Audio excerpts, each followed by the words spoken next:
Welcome to the live stream, guys. Today we are going to be building out a leave request system. And I do have some show notes that I'll be working from. I'll be creating an outline and some content along with any notes, recommended reading, any documentation that I need to link to. For example, we actually started this last week where I told you guys, hey, this is how you start a project. And we were able to make some progress on the project, but really we haven't really got to the meat of it. So if you were to click on this link here and look at the outline that we had for last week, let me bring up this page and show you what this looks like here. I'm gonna make myself smaller. Okay, here are the notes from last week, and we went over planning the project, gathering the requirements. I think I'm gonna go with light mode on this. There we go. Sometimes light mode looks better. Um, so we talked about wireframes, user stories, identifying the minimal viable product, the smallest amount of the project that you can get done and out there where users can start using it and give you feedback. It really is the best way to start off a project. Get to that MVP, get something out there so they can start using. And we had a great looking ERD diagram. Okay, so let's actually take a look at the ERD diagram that we have out there. Okay, here we go. This is our ERD diagram. So we're going to keep track of staff and the requests. And they could take a holiday that's been approved, a holiday that a company organization observes. And then we've got request types, request statuses, what department they're from, all this good stuff here. Their balance, which is right here, the staff balance. And then we got balance policy. So if they've been there for 5 years, then maybe we want to give them more balance. Instead of 2 weeks of vacation, we give them 3 weeks of vacation or 9 weeks of vacation if we're really generous, right? All right. So where are we going to start from? Well, take a look at this, guys. We've been building out a new template. Some of you guys are familiar with my Jumpstart kit, which is nice and polished. I've been using that for years, but I started creating a new template here with a group of people here in the school community that I run. Let me just show you this real quick. You guys might find this pretty exciting. I know that I do. Okay, so I'm going to share this link here. I'll probably put it right here in the show notes. There we go. And I'll also put it over here in the chat. There we go. And this is a membership, but it's a very cheap and reasonable amount. Right now, it's just $25 a month. And you guys get access to an updated template almost every single week. Every Monday evening, 4 p.m. EST, we go for generally 2.5 hours and we build onto this thing. So if I go over to class, well, I didn't mean to click on that. I meant to click on classroom. And if you go, now you can always download the very latest version of this. It's always going to be at the bottom. We're now up to version 18 of this template. And if we go back over to school, we've got a running history of all the changes that we made to the template. So if you want to know how we implemented a new feature or how we went about building a component library or the different components that we'll use in our template, you can actually go through and see how we built it, but you also have access to the downloads. Okay. Now, if I go over to the community tab where people can post, ask questions and such. I got 3 pinned posts. Now, one of them here is the full feature list of the template. Okay. Now, let me tell you something. You could sign up for this community. You can cancel at any time. So for $25, you can get in here, download it. If you want to cancel your membership, you're not going to hurt my feelings. I'd rather you stick around and give me ideas for new features and you help me build the template from the standpoint of sort of collaborating with me, give me ideas for new features. So these are all the features that we've identified so far that we want to add into this template. And then whenever I build a new app like I am this morning, you're going to have all these features already in there. So I at least wanted to mention that. Okay, let you know what this template is. Now this menu is I love this menu. This is a new menu that I built, and we got plans for it. So we want this hamburger.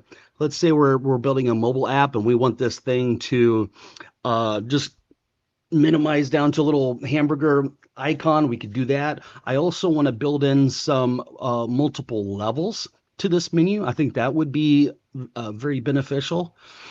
Um, and so we're going to use this template right here that we've started with, and it's all responsive and it's got all kinds of great features. So this is the one that we're going to use. And after this live stream, I'm going to upload this version, and everybody in that community can benefit from it. So if you think about it, if we just build apps week in, week out, month in, month out, year after year, you guys are going to have access to all kinds of apps and Power Apps. And let me tell you something that you may not be thinking about. You could take this, turn around and sell it to clients, and you could build a whole freelancing business based off of this template and the things that we build together here. Okay, just a thought. Most people are learning Power Apps to increase their income, to make a good living for themselves and their family. I would have to say with Power Apps, the supply of Power Apps expertise out in the field is not meeting the demand. The demand is much higher than the supply, and it's still going up at a higher rate than what I believe the supply is out there. So that's one of my motivating factors for being out here on YouTube and trying to teach as many people as possible, because I found developing software and Power Apps is actually much more lucrative than traditional software development. In my own experience, it's been like 3 times the amount than what I was making as a C# ASP.NET developer, if that tells you anything. So because you can do things so fast in it. Okay, so I would like to show you guys something here. Now, if I open up a new tab of Power Apps, and I go to my Power Apps dev environment that I have here, and I want to show you something. We could start with an app template. Now, I recommend these app templates just to get ideas for apps that you might want to build. Okay, so I'm going to scroll down and look for the leave request, which is right here. And I'm going to click this button, and I'm going to try to get a better picture of this thing, because if I were to try to create it, there's all kinds of errors in there. Now, there is a YouTube video out by, I believe Todd Baginski. I think he might have been the guy that originally created this template. And I think it's a great template. It's just that it was done years ago, and Power Apps has changed. So if you try to use it, there's tons of errors in it, and it doesn't work. But I'd sort of like to create the application in the best way that I know how, but I'd like to take some inspiration from some of these screens because I think they look great. I think this is a great starting point for a leave request application. So I'm excited to build this with you guys, and so let's get started with this. I'm gonna move this off here. Actually, let's take a look and see if there are other screens that we might like here. Now this screen right here, yeah, this just shows the different, it says my leave balance. It shows all the different types of leave you can take and how much credit you have to use for different things. So if you're somebody gets sick a lot, you can only get sick 8 days this year, or at least that's what you have available for in this scenario. Let me fast forward here. Let me see. And that's pretty much, I'm trying to look through the screenshots. Now, a template starts off with this screen where you log on as an employee or a manager. I don't really like that. I think the application should know if you're a manager or an employee and not have to make them click on one or the other. You know, make the UI intuitive on both sides, from the app and for the user. Okay, so I think what I will do is I will open this up, and I just want to show you the types of errors you're going to see if you try to use one of these templates that are old.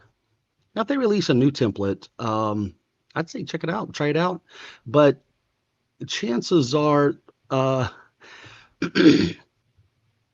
my experience with all these templates, whenever I look at somebody else's code base, now if I have to work with somebody's application that's already been started, I will work with it. But I like to use my templates, or as Kurt would say all the time, my bag of tricks. And so when you work with one of these templates, they'll say, hey, do you want to make this your own? And you always do want to click on that because it's going to create your data source, which is an Excel spreadsheet, which isn't the best, but you know, Excel spreadsheets are a very portable data source. What does that mean? It means they're very easy to, it's the difference between a big tower desktop as opposed to a gaming laptop or a laptop in general, where it's portable. People prefer laptops not because necessarily that they're better, but they're compact. You can take them anywhere. I don't prefer to work on a laptop. You know, they're smaller. The keyboards, I gotta get out another keyboard, another mouse, and so I prefer that, you know, a desktop. But because it's portable, people love laptops over desktops. And Excel can be a very portable data source because all you got to do is just move the file around. Now, contrast that with if this used SharePoint, was it going to automatically create all my SharePoint list? Probably not. So Excel just seems to be the easy way if you're going to have a template to do something like this. But Excel is an awful data source. It's going to cause us all kinds of problems. You wouldn't want to use that in production. Okay. But just know that in this case, what you just saw me did by bringing this up, it creates an Excel spreadsheet out in your OneDrive for Business. And you actually saw me click on OneDrive for Business. Okay. And I'll just go over some of these screens. Now, some of these screens may not be usable because there's so many errors and things aren't coming up. Okay. So we're going to create something that in my mind would be just as good, if not better, than this application. And last week we started compiling requirements for this. So I'm very excited to jump in here. Okay. So what I'm going to do, this is my template, and you can see it's the ultimate Power Apps template. Okay. I'm going to do a save as. There we go. And I'm going to call this leave request template. And I'm going to hit save. So essentially, I created a separate copy. So we will work from here. All right, so I'm going to create a new tab, and I'm going to bring up the data sources here. We want to make sure we've created all of the, we'll use SharePoint. Most people do use SharePoint because they don't have the premium licensing. I know there are some people that like to see some Dataverse or some other data sources being used, but most people use SharePoint. And hopefully if you use other data sources, you probably know things aren't too much different between the data sources. There can be some things that you have to keep in mind for delegation, but let's say you use filter the same way. You know, all the things that allow you to read the data, write back to the data are the same. It's just a lot of the delegation things that you have to keep in mind. And sometimes creating the tables can be quite different, but a lot of times I try to make those distinctions a lot of times in these videos. Hey, if this was Dataverse, you could do this, or if you're in SQL Server, you could do this, or this is the way that you would do it in SQL Server if you had that. But okay, so these are our tables that I doubt that I've created all of these just yet. But what I will do, let me go back over here and let's see what we have in our SharePoint list. Okay, and I think I've got the SharePoint list over here. And we could create a fresh new one. If I was going to create a brand new site, I'd probably create a brand new SharePoint site to hold all the lists that will be used for it. So we could very well do that. Now this template, we've built this in a way so that it can dynamically create a SharePoint site, create a list and all the fields in it. Okay. So just know that we could quickly do this right here from the application. It's great. So I'm going to scroll down here and I'm going to look for a screen that I have. Create a new SharePoint site. Let me show you how cool and easy this is. Okay, so here I am, and I want to create a brand new site here. Let's call this Leave Request SharePoint. I like to have the word SharePoint in SharePoint sites, which may seem odd, but whenever you create a SharePoint site, a lot of times it creates security groups, or it creates a group for each of your sites. If you don't have that there, you might think, maybe within Outlook, you might see something like a leave request group. Is that a distribution list? Is that an Active Directory, or now it's called Intra security group? So I put SharePoint in there just to make things. Now you could just say site, but this is generally what I do unless there's some reason not to. And here this is. This is intended for, this is a great place perhaps to put a link to this note here. Okay, so what I'm going to do, I'm going to go out to Power Platform Links, go to Light Mode, and I'm going to show you, if you don't have the link, you can just go in here to Power Apps, and I'm going to go down to Sample Projects, and here's our leave requests, and this is the first page of this project here. Okay, so I'm going to grab this link, and I'm going to say link to this note. I'll just put that there. Okay. So this is going to be the URL for this new site that I'm about to create. So I've created a screen here that will facilitate or to help me create this site. If you guys haven't seen this, it's going to blow your mind. It still blows my mind. Because used to be go out here to SharePoint. Okay, now to create a site. Now I need to do this, and now I need to. This makes it so much faster and easier from Power Apps. If you can imagine that, things are actually faster in Power Apps sometimes. I'm going to click Create Site. Okay, and look at that. Look at what I did. It's right there. Okay, here are the site contents. Okay, it looks like I created one just last week because I see that there are 3 lists here already created. Okay, so that's what happened. I must have had logic in there that if it was already there, it's like, okay, this is your site here. Okay, very cool. Now, this is a screen where I can just type up all the names of the list that I want to create. Okay, so looking at this, department request staff.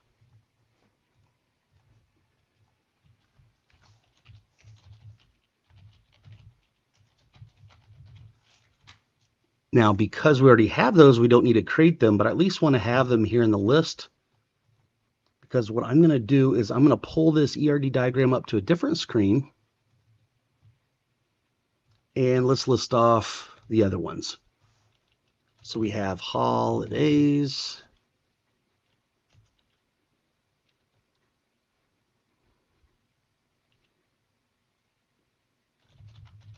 Staff balance.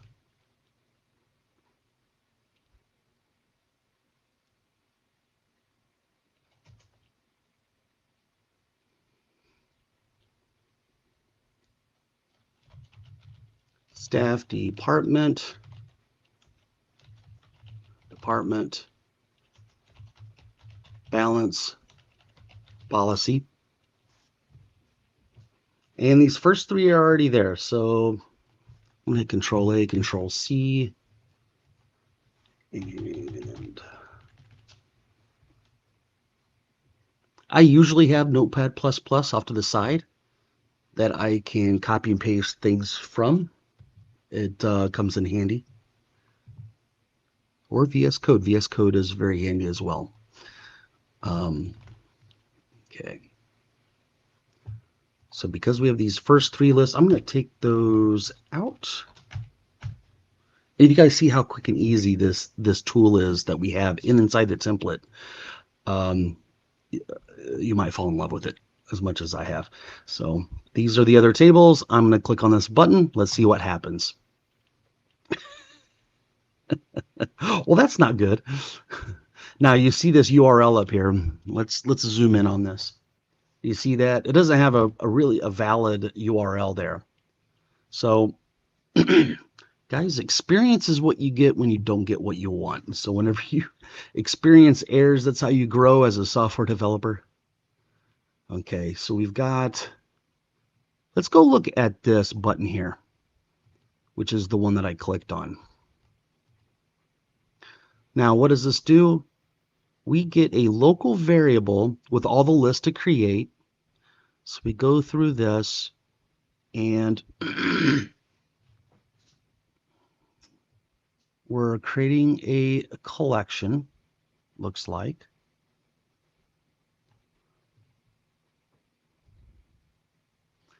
And we call this Power Automate Flow to create it. Now, this drop-down list, okay, so that URL needs to be updated. So there's a drop-down list right here. Let's see why this is not, is this populated with anything yet? Let's see what's in here. We have a site list with nothing in it, which is odd. And I typically will populate a collection like that in the onVisible property here. All right. I do have something in @formulas called FX SharePoint setting root site URL. So let's look at that just for a moment and make sure that that is all good. Well, look at that. It's referencing it right there. And that is my root site URL.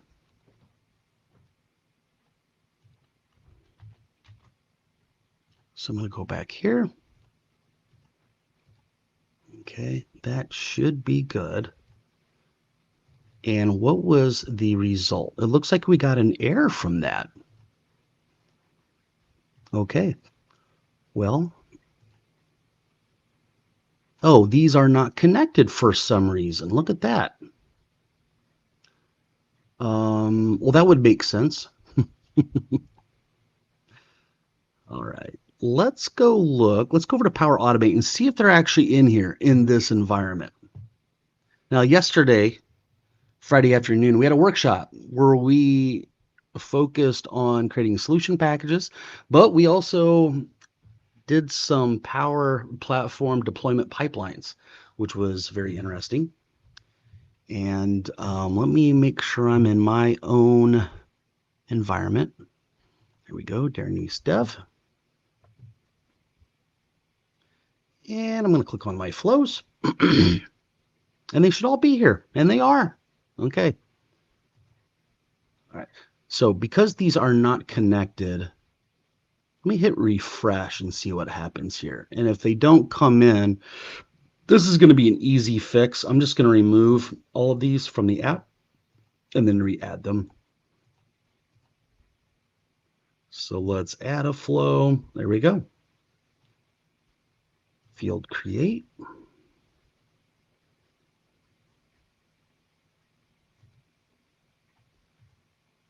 Get lists. List create.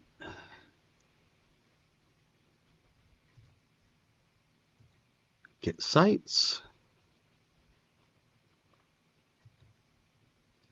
And create site.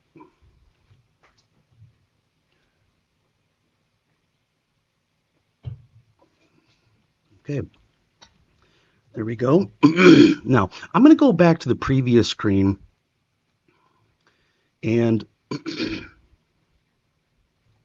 this button right here, if we take a look at this, it runs a flow that creates a site. And then over here, we navigate away to the next screen. And then this one will just navigate. So in this case, the site's already created. I just want to go to the next screen. I'm going to say create lists. Okay. Now you see the champagne bubbles at the top. Look at this. Now we are getting all of our sites. So now everything's working much better. All right. So I'm going to go look for leave request. There we go. And now we still need to create these lists. So let's see if it'll work this time. Create the lists. I'm sort of curious what is going on over here. I need to sort of clean some of these things up. So I'm just going to create click on the button here and let's see what happens.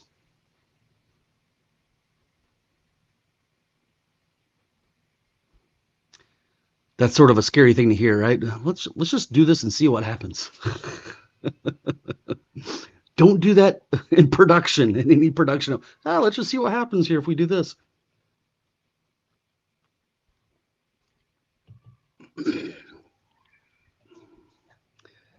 All right. Now, I'll give you guys a little bit of advice while we're waiting for all these lists to be created as these champagne bubbles are going.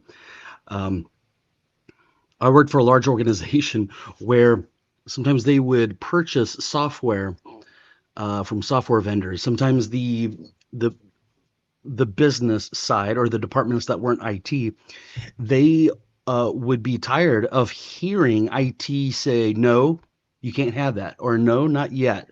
Calm down, you don't need that just yet. Maybe next year, or we'll put it on our list, a backlog, and we'll get to it eventually. So these departments would go out and find software vendors to do something. And then the networking guys would rely on me for a lot of server management, especially if it was a SQL server or a web server, because I have experience in that. So they relied on me for that expertise. And there was a developer from another company that wrote the software, and it was all written in different technologies. And we needed it installed on some web servers.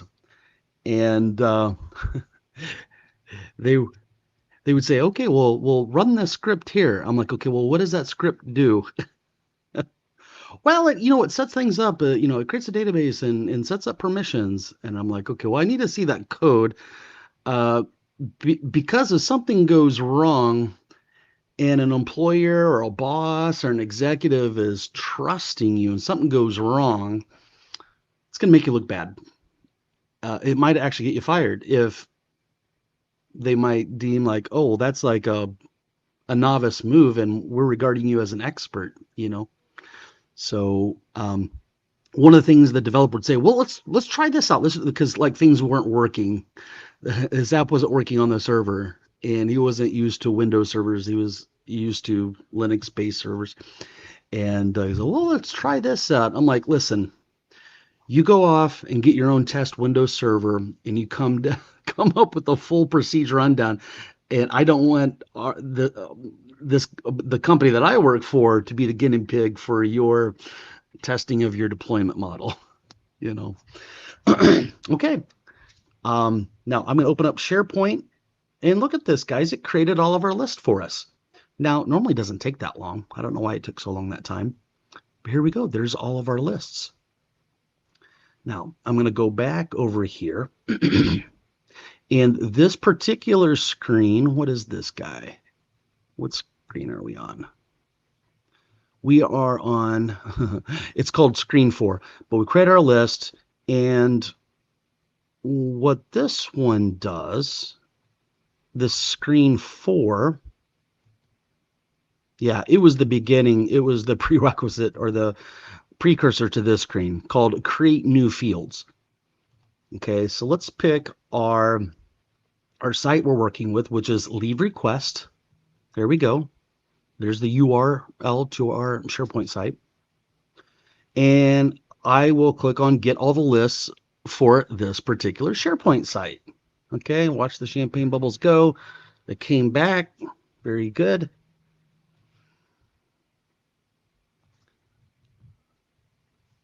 Everybody likes to call me when I'm on a live stream. I'm in a meeting. Okay, so here we go. Here's all of our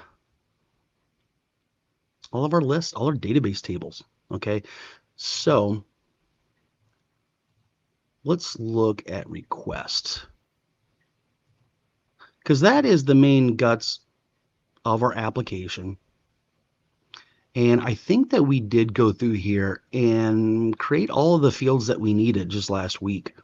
Okay, so we've got title, which would be a short description of the request, like, hey, I'm sick. Requester's email details, which would be multiple lines of text if they wanted to put in the text from the doctor's note or something. There's a lot more details. Hey, I'm going on vacation, and here's more information on that. Start date, end date, the request type. Is it holiday, vacation, sick day? Whoever should be the person who approves that would go into that field. I'm going to zoom up here so you guys can see this better. The status, is it pending? Is it approved? Is it denied? Is the request retracted? And then we've got notes. So the notes would be for the manager if they wanted to say, okay, you can go on vacation, but instead of 2 weeks, it really needs to be 1 week. And that is the end of that table. And I've got all the fields in there that I wanted. Now, let's go take a look at the ERD diagram. Now, the request type and the request status, these two things right here, instead of these being database tables, there's just a few items that would be in each of these. And I doubt they would change very often, and they may not change at all. Okay. So in that case, what I like to do is put those in app.formula or formulas as a collection rather than having a database table for those. Okay, so that's done. I'm going to go back to site contents. And let's go here. So we've got request.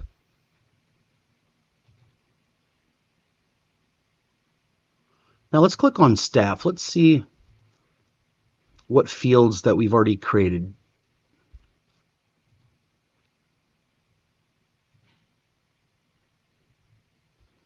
Okay, we really don't have very much of anything right now. So let's create all the fields that we will need. So in the staff table, let's put in here department ID.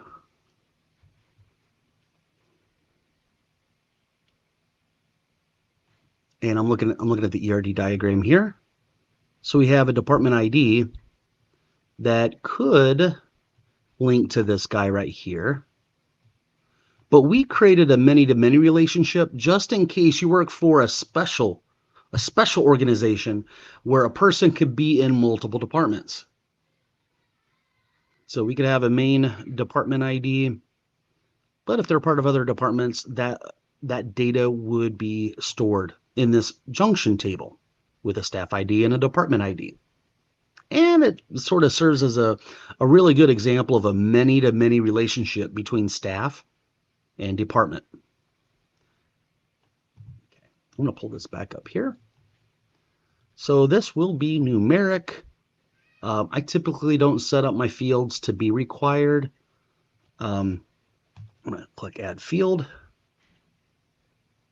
Okay, is that it? Did it create it? I'm going to refresh the screen here.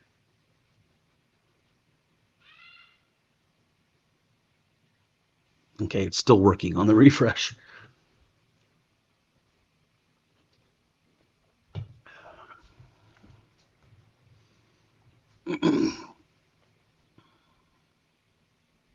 Still working. Okay. There we go. There's department ID. It's a number. Okay. Now the next thing we'll do is set up is manager. This will be set up as a yes, no Boolean. Add the field. And you notice what it's doing here. It's actually adding the columns over here in this text box, which is nice. And we'll go over here and we'll refresh this. There is the is manager.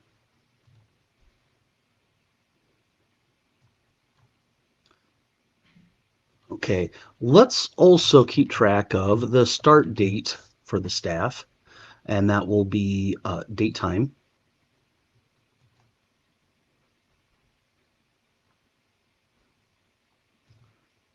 Now, something I would like to do, if I go over to, I've got the Ultimate Power Apps template here, and I believe I set up an app user, and this is going to have fields that I really like to have in every app. So let's go to list settings here, and you'll see that we've got all kinds, we have a lot of more stuff that we can add. So I would like to add this. Okay. Now, why would I like to add that? Why are we doing that, Darren?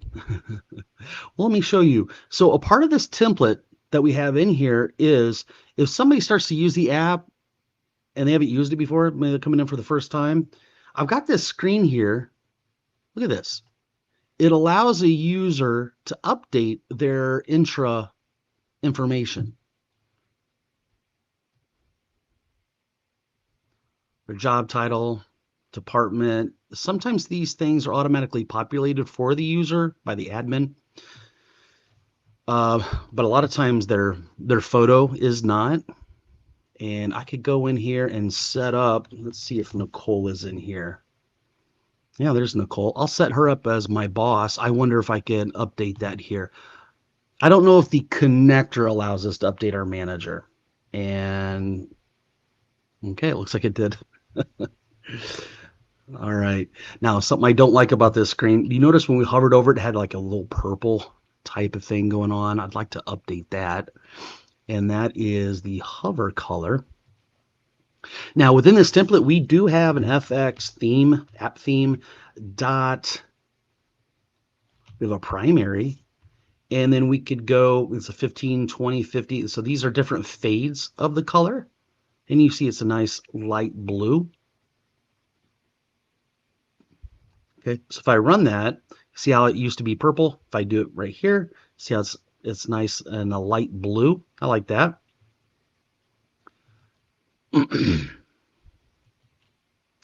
And then for the border, let's take a look at that. That is set up right, but the hover color is not. So I'm going to copy that, go over here, and let's go with like a primary 15. Now that almost looks gray. Let's try, yeah, 25. Okay, that's dark. Okay. Very nice. Let me change that really quick. I'll take that color there and I'll select all of these. And I'll go over to hover color, get those updated.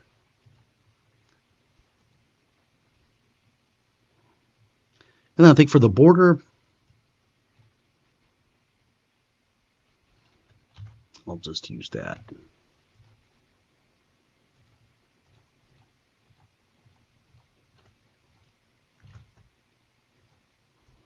Okay. Now let's check to see, is there anything weird about the hover on the combo box? Doesn't look like it. Okay. Okay, that looks better. All right. So if we're going to use some of the features in the template, we almost need to have these other fields in there. Okay. And to be honest, I really do like app user, but they could be staff. Let's see here.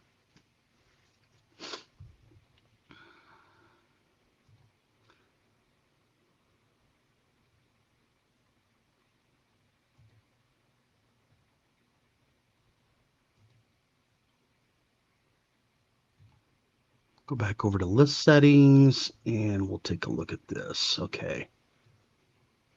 So we have is manager. I'm going to drag this field listing up here to this other screen so I can look at it easily here. Okay, I'm going to go back down to the screen that allows me to create all these new fields. Okay, so we have start date.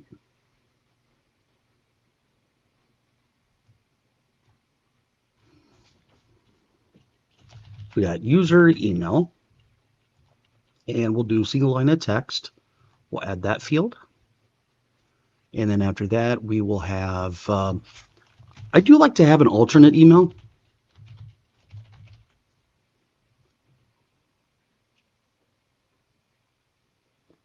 Now it does look like my video there froze up. I'm going to turn that off momentarily. See if I can fix that real quick.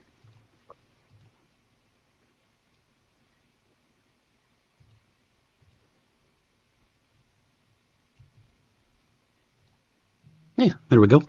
Very good. So we have an alternate email. I'm going to click on this button here, and it should create that just fine. And let's put in their first name. Click the button, add field. And it's always good to go over here and do a refresh, make sure everything's being created properly.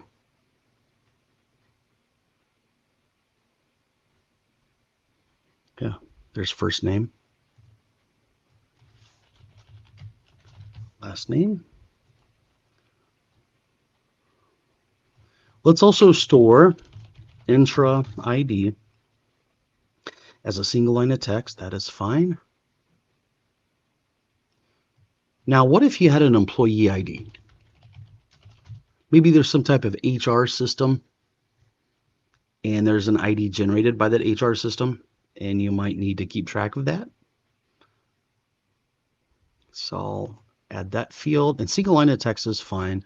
Sometimes they are made up, most of the time they are made up of numbers, but there might be dashes in there, and if you're not doing math with it, you might as well just store it as a string, right? And I do like to store photos as base 64 strings. What I found with SharePoint, if you try to store an image in a SharePoint list as an image type, doesn't work well. I've seen it say it's read only, so then you can't change it. And then sometimes if users haven't been to that SharePoint site recently, the image doesn't even show up. So I've always had problems with that. So I would recommend either doing a base 64 image like this, or use a document library for the images, for files in general. And I have tried to use the attachments, which I don't recommend either. So there's base 64. I'm going to make this multiple lines of text.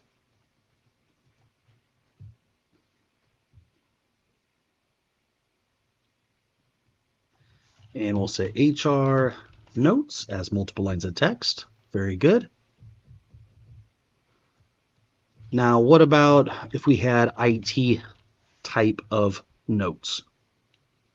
Well, we could have that. And perhaps we would require each staff member to have their own PIN, sort of like a password, but not really. It's a personal identification number. And we would store that in single line of text.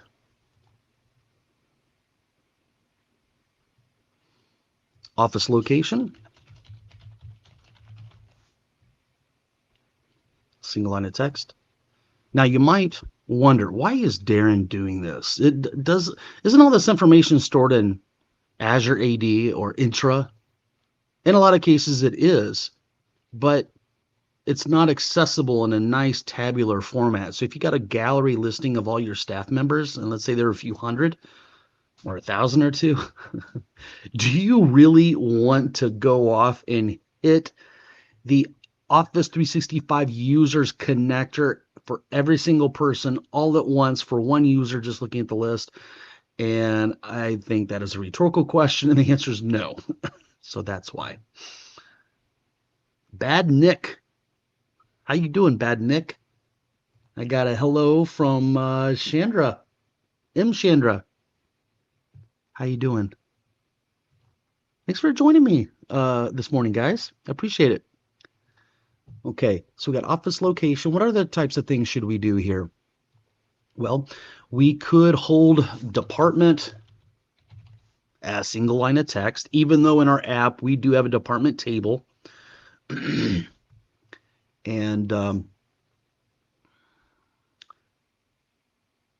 And if we do store a department here, you might think to yourself, well, that's sort of denormalized data, isn't it, Darren? So if you've studied relational database best practices, you'll come across a term called normalization or database normalization form. And one of the rules is you don't duplicate data. So if we've got a department ID, why would you store department name as a string there? Well, it's the same reason I just gave you a few minutes ago when, yeah, you could get the information from Intra, but having a string like this allows us to not have to do a lookup when we're displaying information in a tabular format, for example, in a gallery. So sometimes denormalizing your data can make retrieval of data quicker, sort of how data analytics professionals might, if you have a data warehouse, a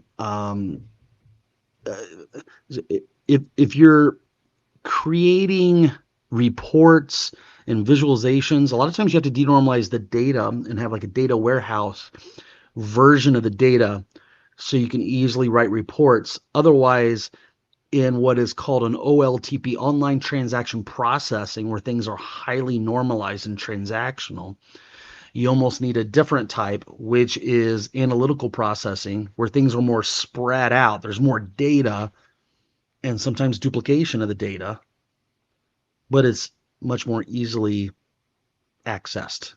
It's accessed more efficiently. So I do that. I take a little bit of that analytical world and implement it in my app. Sometimes I have some duplicate stuff in there, and I don't recommend doing that unless you've got a good reason to do so. Okay. Very good. So we've got department. Now, did I actually hit the button? I don't think I did. Let's click the button. And I think we're good there. I'm going to hit refresh.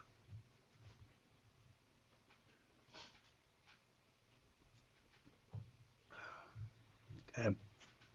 So you notice we do have a department ID and we do have a department down here. Okay. All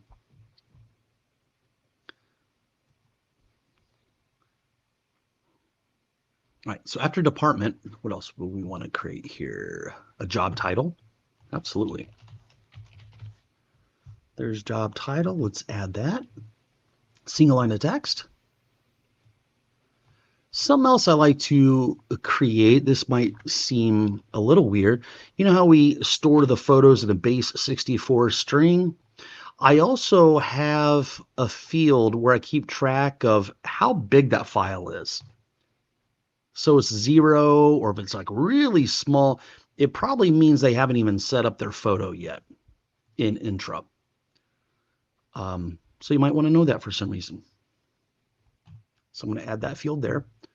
And then we do have manager email, single line of text.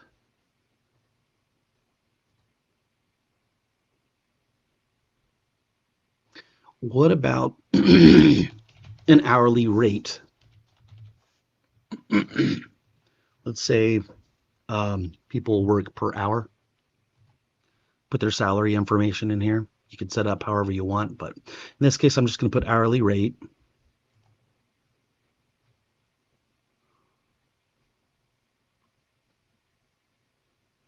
Okay. And I think those are all the fields that I wanted to create. So I'm going to go here and I'm going to refresh this, and we should have the full listing. Okay. Very nice.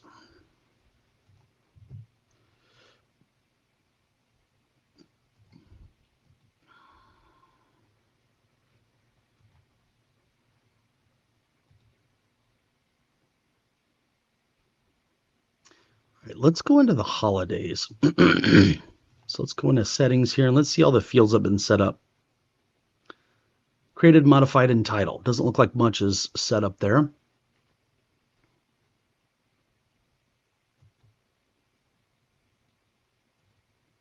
Okay, there's holidays. And let's put in here, I'm going to say year. Make that numeric.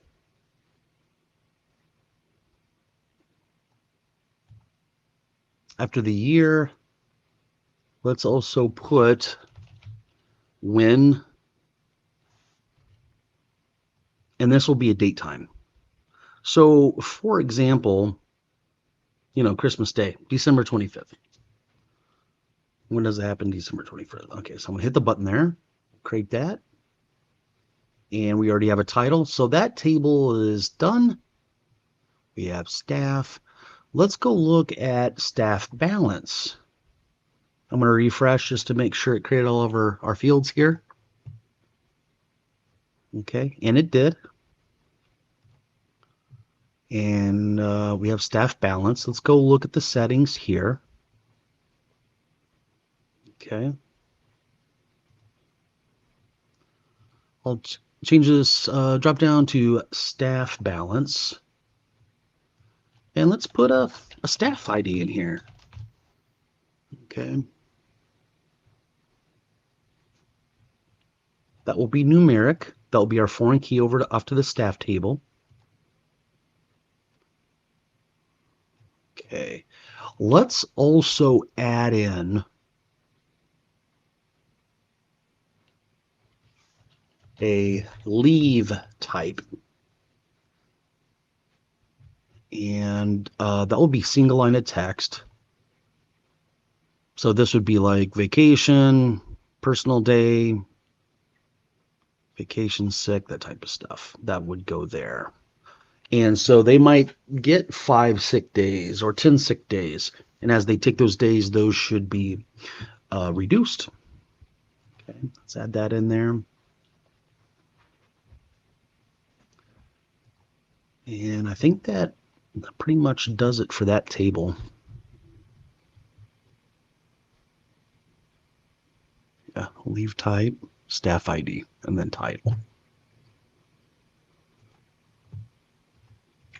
Hey, look what the cat brought in. Hey, Daniel. Thought I'd pop in for a while, learn a thing or two from you.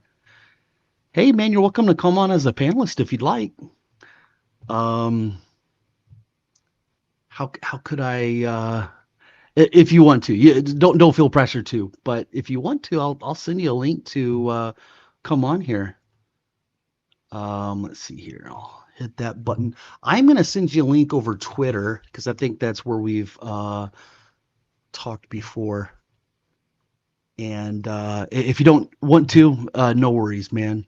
But yeah, I love the fact that you stopped by. Thanks.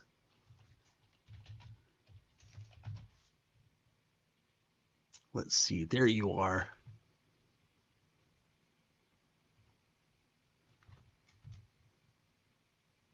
Very cool. And I'm going to share your Twitter handle here, Daniel.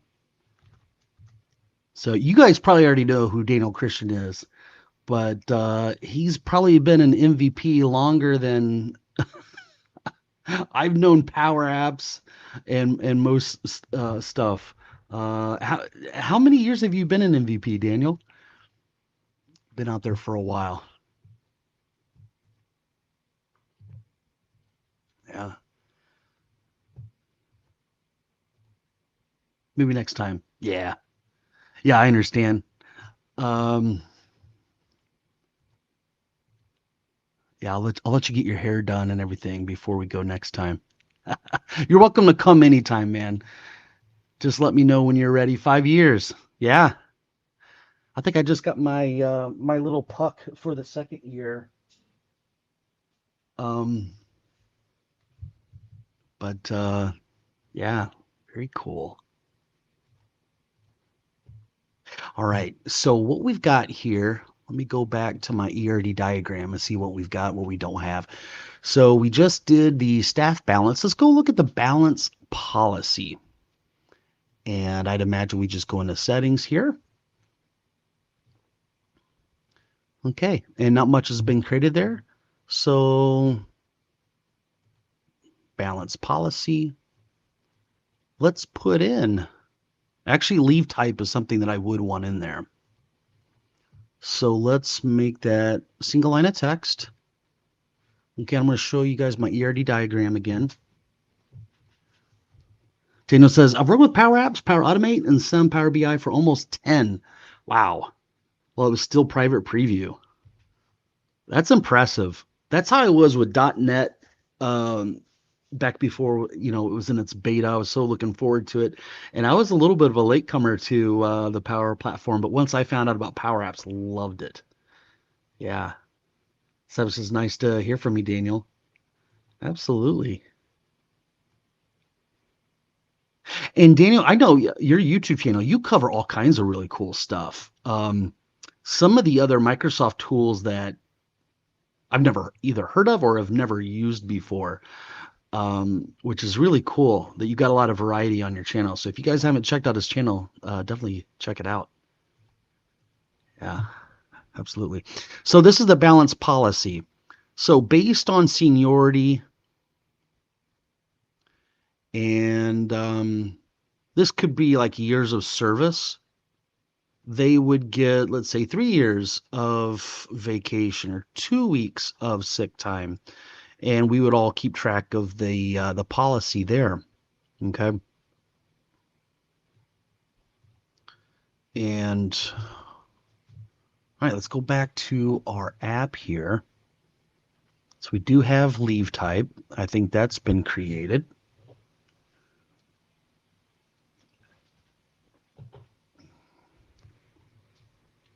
Yeah, we have leave type. That is the one that has been created. Okay, very good. Now we need the year in question, which I'll make a number. And let's say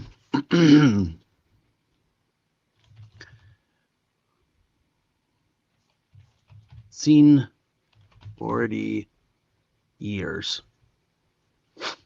So how many years they've been with us? Actually, that should probably be calculated, to be honest. Well, that would be calculated for the staff member, but for the policy, yeah, we would come up with,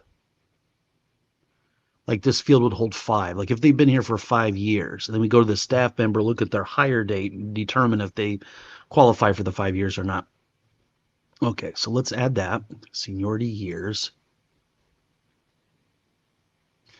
And the benefit, like how many hours we want to provide for different types of pay time off. Okay, so in this case, hours allocated. Did I spell that right? I never know until I Google it. Sometimes, yeah, I did spell it wrong. There's no W. I thought that looked weird. Okay. Hours allocated, numeric. So instead of saying, hey, we'll give you a week of vacation, no, it's 40 hours of vacation. Because you could give somebody 45 hours of vacation rather than, and they could earn it in smaller increments. How do we use Databricks as the data source? I have not worked with Databricks, so I probably wouldn't be the best person to talk about that. Now, if Daniel is still here, maybe Daniel knows about Databricks, or maybe Savage. I see Savage on. Maybe he knows what Databricks is. I have not worked with that. I try to stay in my lane and only talk about the stuff that I do know about. All right. So we've got that set up. Okay. And I think we're getting close to being done with all the table creation here. Let's go over. I'm going to refresh this just to make sure. I always double, triple check things. Seniority years, and we've got hours allocated. Okay, I think we got everything there. I'm going to go back to site contents. And let's look at staff department. in staff department is our junction table, our mapping table to make up a many-to-many relationship. So here we got staff department, and what we need here is a staff ID, and that will be numeric. And then we also need a department ID.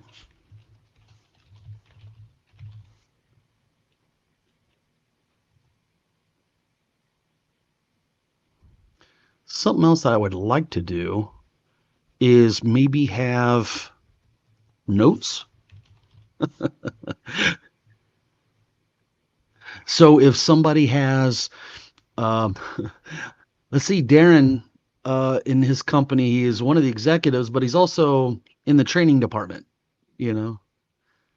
Um, there could be a note associated with between me and a department, say, well, Darren just works in the training department on Saturdays, and the other days of the week he does this role. I always try to create a system that will allow for some flexibility, Yeah. Daniel says, just like Darren, I like to stay in my lane too. Um, yeah. Databricks is a non-Microsoft data with intelligence platform. Thank you for either knowing that or looking that up, Daniel. That's good to know. I was almost wondering, like, whoa, is that like a new part of the Power Platform that I don't know about yet? I was about to get some imposter syndrome or something going on. So thank you for letting me know. I try to stay up on the Microsoft side of things, but even then, Microsoft has so many different things out there. It's hard to be up on everything that's going on, even with it. So, okay, so we have notes there, and that should be it for that table. I'm going to hit refresh, make sure that we have all of those. Now I thought that I put some notes in there. Maybe I didn't hit the button. Yeah. Multiple lines of text.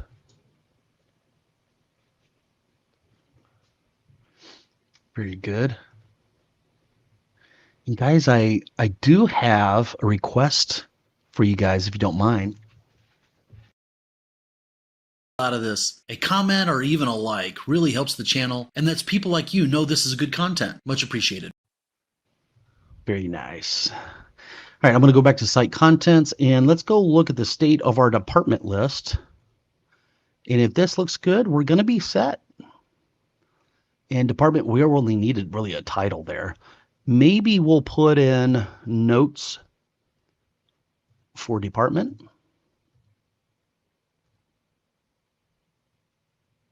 Okay. So we should have all those set up.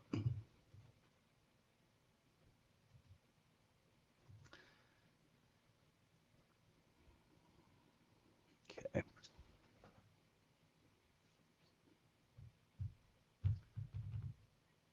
Now this template, let's see here. The template does rely on a data source called AppUser. Okay. And some of the screens have already been done that point to that. And I'm going to be honest, I would sort of like to call this AppUser. So let's see how this works out for us. If I were to go in here, typically I don't like to rename things in SharePoint, especially fields. But let's see how this does here. We'll say app user. I'm going to save that. And then over here, I'm going to remove that. And then I'm going to add all of these lists that we created here. Daniel says, I've heard other clients talk about Databricks, and the little research I did led me to that information. Very cool. All right, I'm going to go into SharePoint. There's our leave request SharePoint site. Very good. There's our app user. Yep, all these things. These are all of our tables. Okay. Those are coming up. I'm going to show you guys this again. Realize that request status, request type, we're not going to create tables for these two. These are just going to be collections, in-memory collections in our app. And the rest of these are tables. 1, 2, 3, 4, 5, 6, 7. So we should have 7 tables. Is that true? 1, 2, 3, 4, 5, 6, 7. That's true. Okay. I am going to try to open up the project that we started on last week, because I think we already have those collections already done up.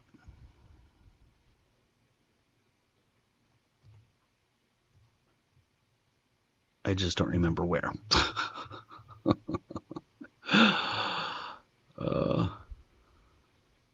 I need a Power Apps app, or maybe a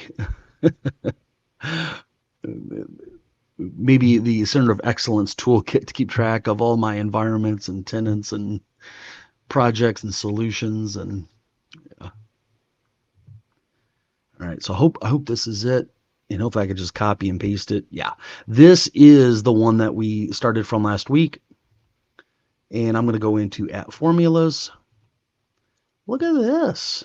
This is fantastic. So there's our medical leave, holiday, vacation, jury duty, and bereavement. So I'm going to copy that. Didn't want to have to reinvent the wheel that we had already done. Okay. And I'm going to add this to the top for now. Well, I have time to organize it a bit more. Now, I do want to create one for, yeah, those are request types. And now we need status.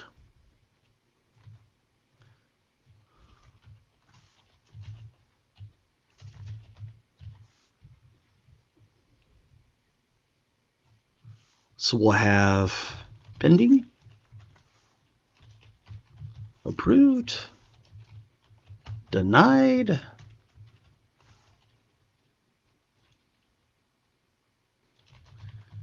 canceled, and the canceled could be like a withdrawal. Yeah. Okay, we've got those two things going on there. Now, what exactly did we have done from last week? I think we just had a screen and we had something that had a patch in here. Yeah, we checked for an error and we did some interesting things last week, I remember. Okay. So we don't need to work with these screens anymore that create the SharePoint lists.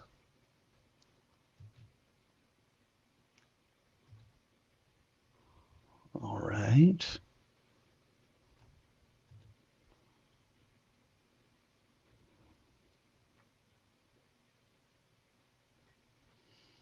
And we have a lot of different temp screens here. We have some screens that are responsive, some that aren't by design.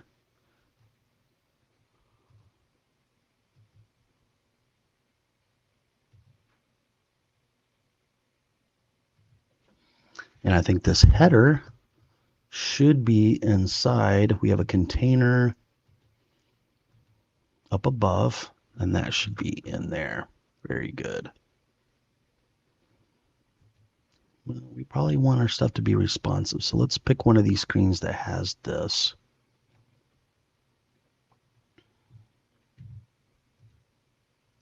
Over here in this application, here's the home screen.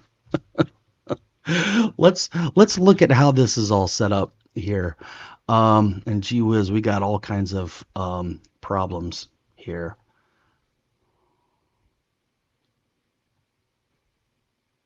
I don't even know if I want to get into that. I sort of wanted to get a good visual for this. Let's see if I can pull it up.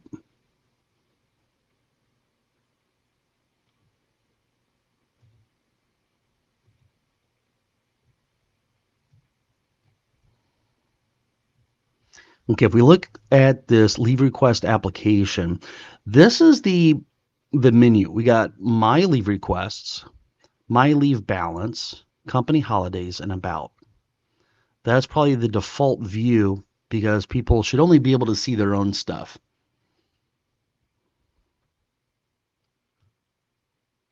Okay.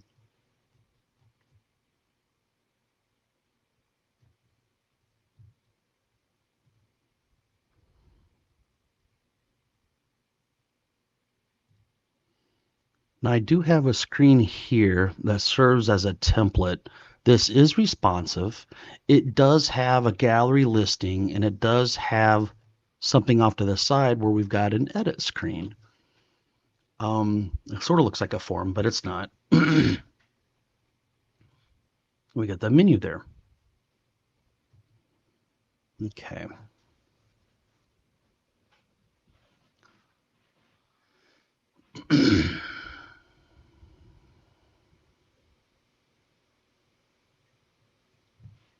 Let's see if I can find some of the other screenshots of this. So leave request power. Oops. Let's see if I can find.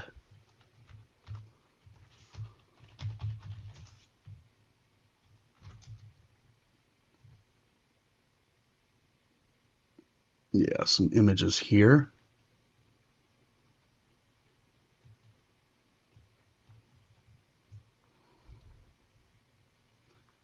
And if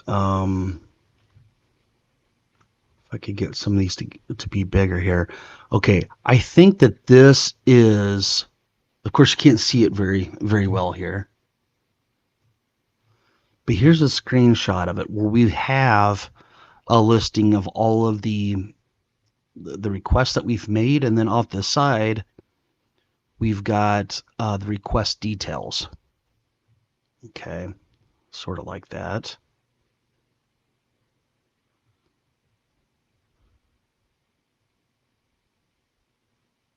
To find a higher res version of that.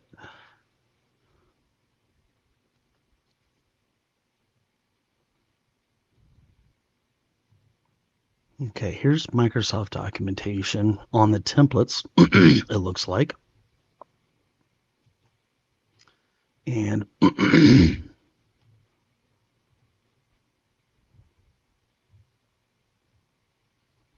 really didn't give me what I was wanting.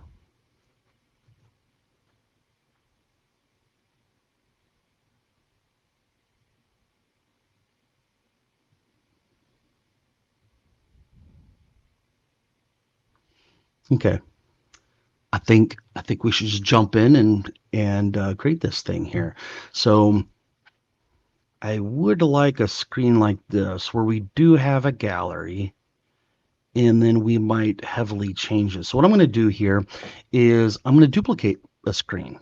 And that's typically what I do. I find a screen that is most like what I want to build. I duplicate it and then I just modify it from there. So making the duplicate here. Now there are a few things that need to be fixed on this screen before we use that. I'm going to remove that just for a moment because I don't know if you guys noticed this, but there are some weird lines in here that I would like to fix before we move forward. Okay. And I think they have to do a lot with these container. They're either border or they are the drop shadow. I think it's probably the drop shadows. Yeah. So I'm going to select each of these containers and make sure the drop shadows are not being shown. That looks a lot better. And take that out. Let's see if this looks better. And it does. Looks like we got a container there, maybe one down here that's doing the same thing.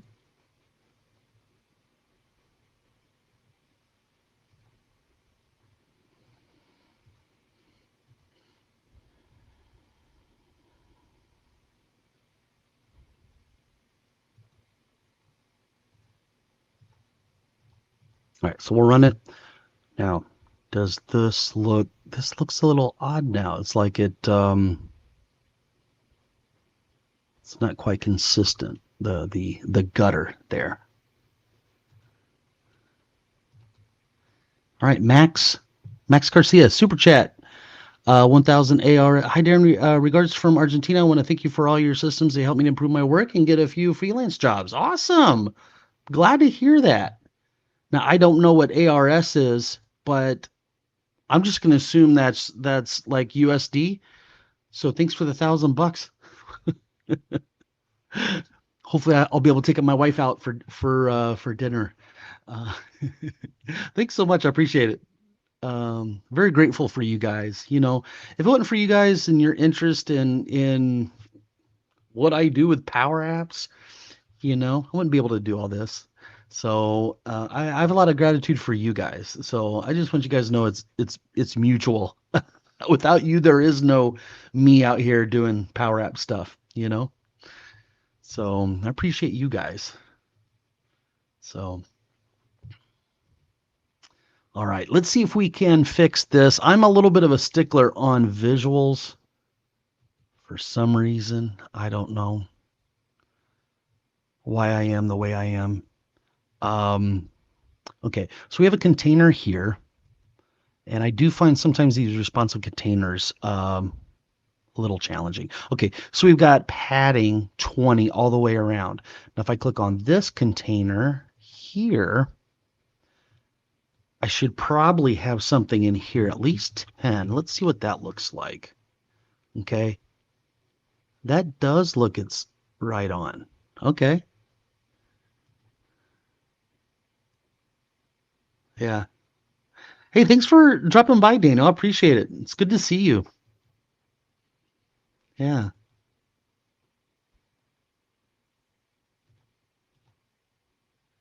Yeah. Yeah, no worries. I just appreciate being appreciated. So I have a good friend from Argentina. Her name's Ashlyn. She's actually been on the channel.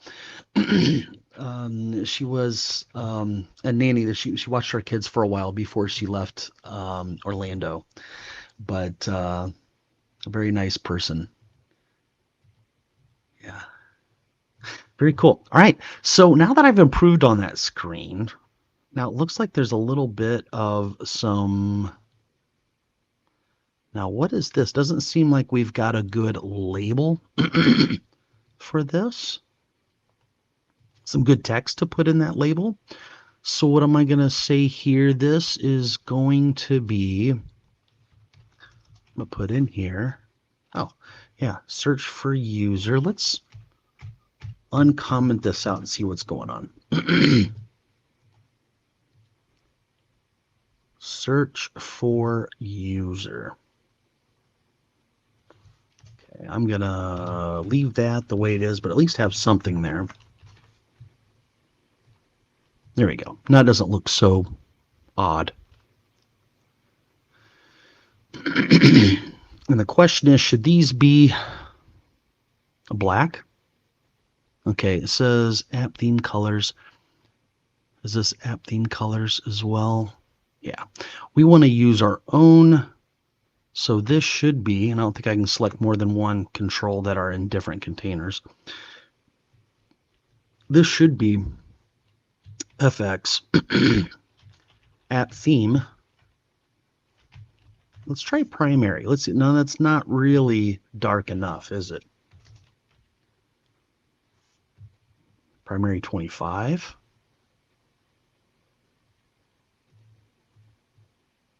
Almost need something darker than that.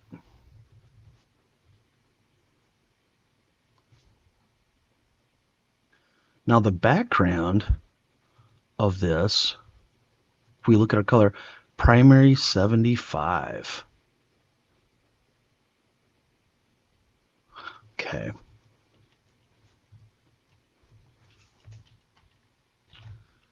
What about font? Font text. Ooh. That's interesting. Okay.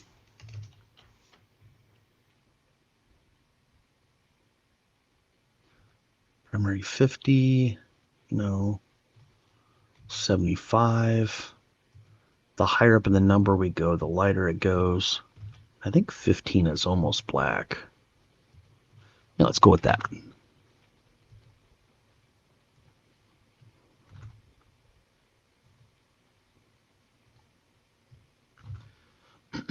Now, just a little bit of a side note here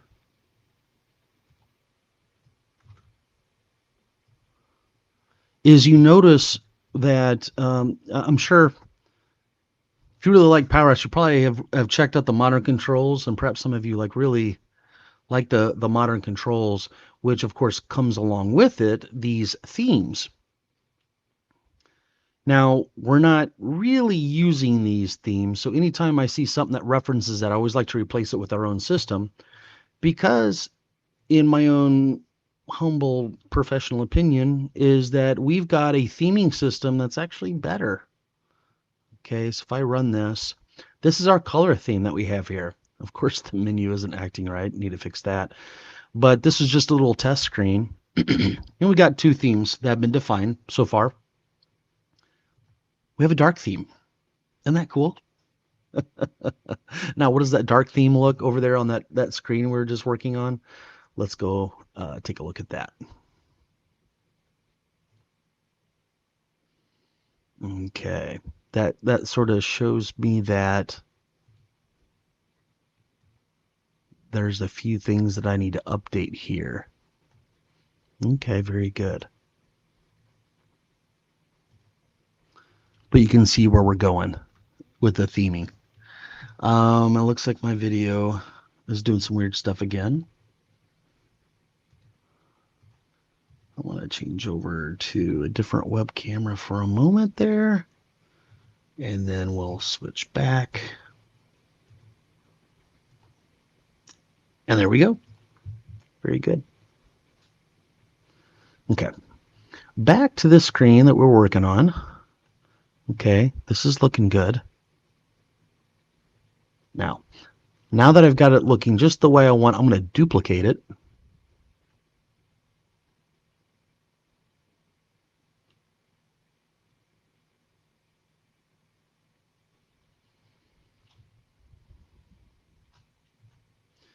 And here is the copy. Let's make sure the copy looks okay. I don't know why this one is, this looks different, but it is looking a little different there, but I think this is close enough. We can work with this. All right, so what I'm going to do is I'm going to move this thing over here and move it up. This will be one of our main screens.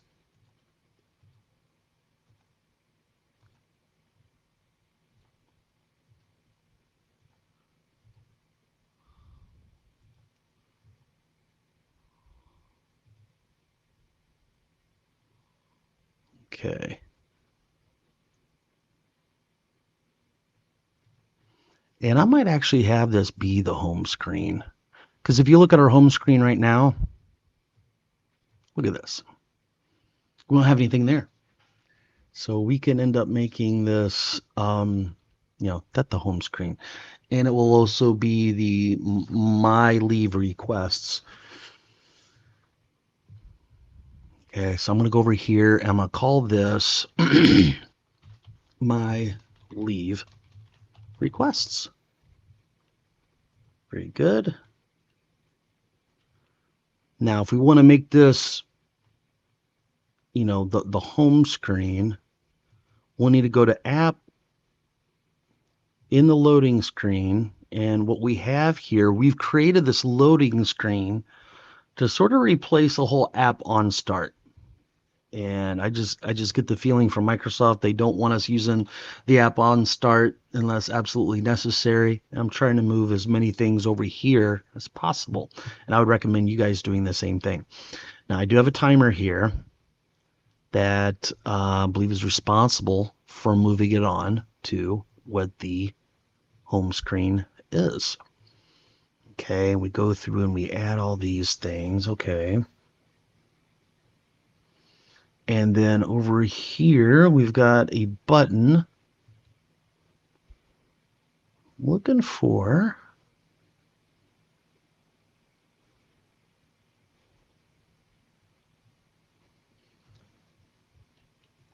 Thought we had a navigate in here, and we do. There it is. But instead of going to the home screen, it will be My Leave Requests. So I'll copy that, go back to the timer, and instead of the home screen, we'll put that there. Now, I did something sort of special over here in the app formulas, and we do have some global values set up for the app. And if I could find that, here it is. Do you see how we've got a start screen? So instead of like hard coding what the home screen is, let me paste that in there. Here we go. So now all we have to do, I think I'm going to indent some of this over here to make it look more manageable. There we go. I'm going to use this FX app constants. So whenever we want to go home, we really don't have to think about what the name of the home screen is. All we have to do is say that dot home. Or is it start screen? It is start screen. There we go. Okay, very nice. I'll hit save. Okay. And I think I'm going to run this, and it should take me to the next screen. Of course, if you're ever presenting something, it's I don't know. There's somewhere Murphy's Law that it's not going to work when you're trying to present. So I'm not sure what's going on there, but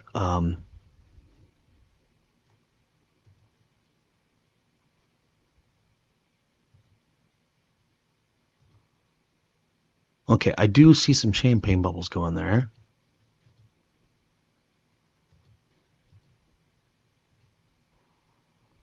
Okay, it looks like we are experiencing some technical difficulties.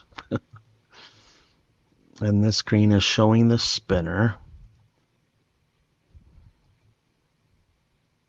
Okay, that was just really odd.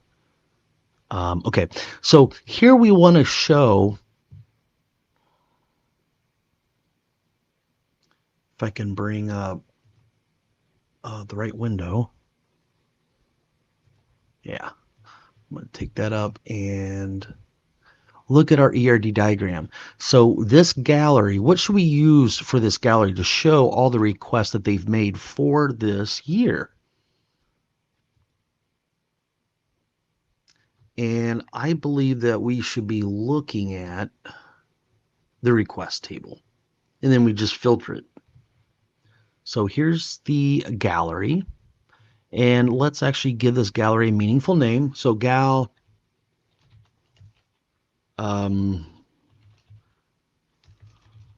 requests, leave requests. All right, there we go. And then for the data source, let's put in here request. Okay, there we go. Now, for some reason, we do have a container in here that's not really taking up the full width like it should. So let's go take a look at width. So this width should be parent.template width. Should be taking up the full width there. All right. It looks like it's maybe a little too much, though. Okay. Oh, you see how we have an X and a Y, a 5? So what we need to do here is we need to subtract self.x, but multiply that by 2. And then that should give us a proper looking gallery item. There we go. And we do have a icon here, which I'll rename ICO delete me. What else do we have? There's an image and here's a label. Now this label should be wider. And let's go with ICO delete me dot x, and we'll subtract our own x. There we go. That looks appropriate. And then inside this label, let's actually name this LBL request title. And then inside here, let's look at that. There we go. This thing is already starting to shape up for us. I'm having a little bit of a hard time with Power Apps. There we go. Now this is starting to look. Okay, I need tomorrow off. There's a question. I'm super sick. Maybe COVID-19. Okay. And then what we need to do here is we should filter this based on who the user is. Of course, right? So let's go find out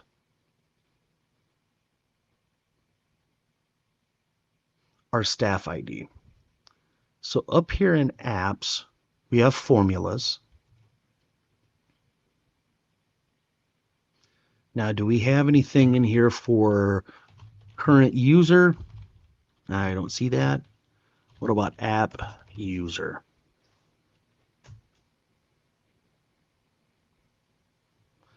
Okay, look at this. We do have a lookup to get the current app user.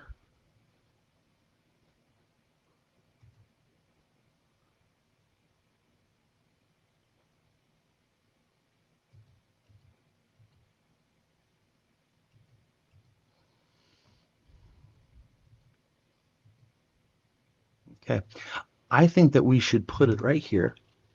FX current user. And this is going to be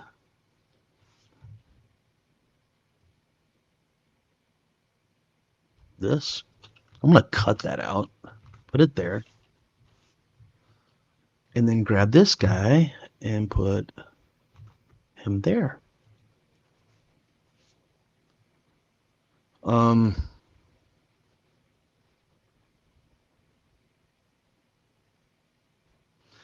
Now the only problem with that, I'll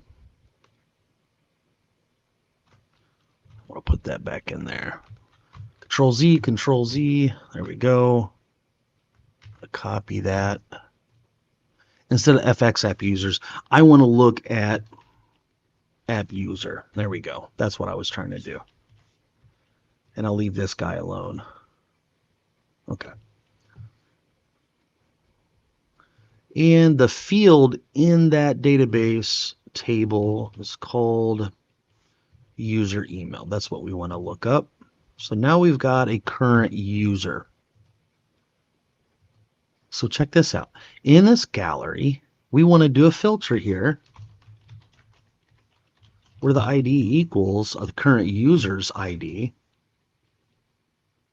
And I guess I've only requested one thing off. I need tomorrow off.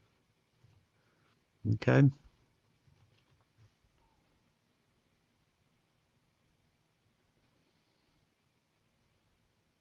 Okay. Now I think what we'll do is, and Dan says hi. Hey, how you doing, Dan? It's sort of like a thing off here to the side showing the details. Let's see how I want to do this.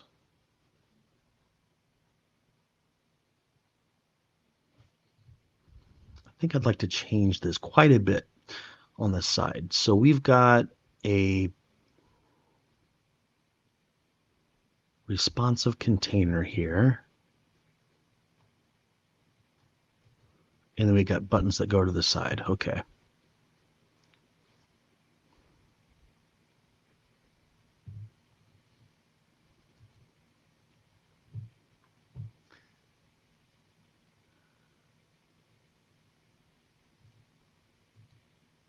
And this is a combo box. I don't think I really need a combo box there. I'm going to take that out.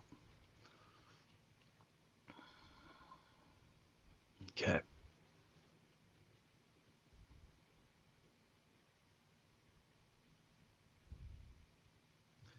I think I will want a label and a text entry. And I believe we are using, if I'm not mistaken, yeah, we are using the modern text entries, which people do like. People do like how nice those modern controls look. And the first thing I want to do is I think I'd like them to pick what type of request off they're going to do. I'm actually going to take that text box out of there. Let's go add a drop-down list. And we will do a modern drop-down list. Okay. And what is the width here? How do we get the width? This is the dynamic width. That will look nice.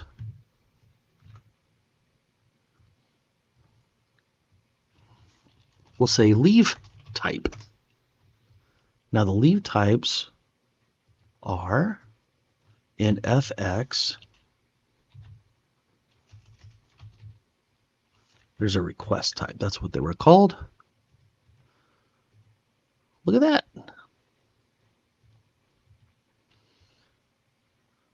And we may want those sorted alphabetically, perhaps. Let's go look at that.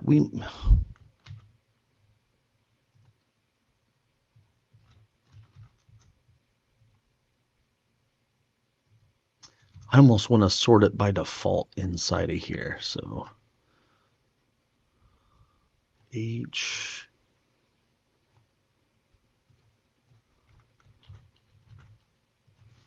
put a comma there.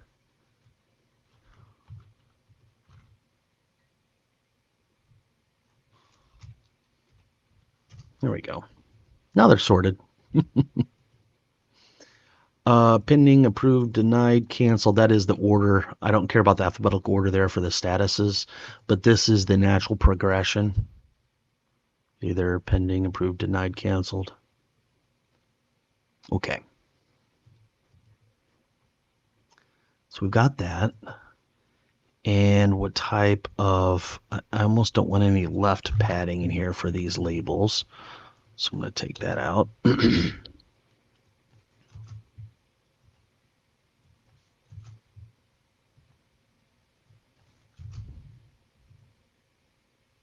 Okay.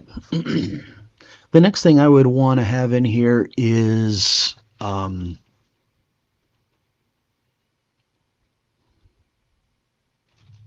request. I'm going to call this request title, almost like it's a subject line or short description. Here for a drop-down list, DRP, leave type, TXT. Now we probably should have a good prefix for this particular screen. So instead of saying just leave type, we should say my request, then leave type. Because unfortunately, names of controls, they are global in scope. So it's almost nice to prefix this so you know what screen they belong to when you start seeing them in IntelliSense. My request, I'm going to call it title. The next thing that we might want to have in there, start date, end date. Yeah.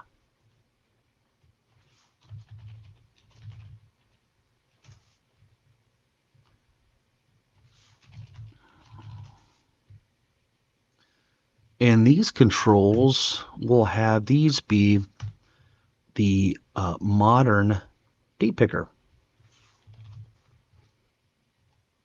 And they are in preview, so just be forewarned. They may not be fully baked, but they've been out there for, what, about a year now?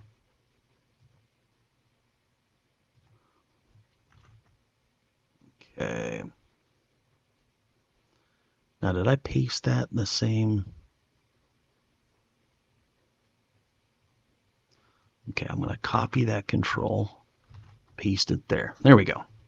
Start date, end date. What's the next thing that we would want to put in here? Probably notes. Yeah, probably notes.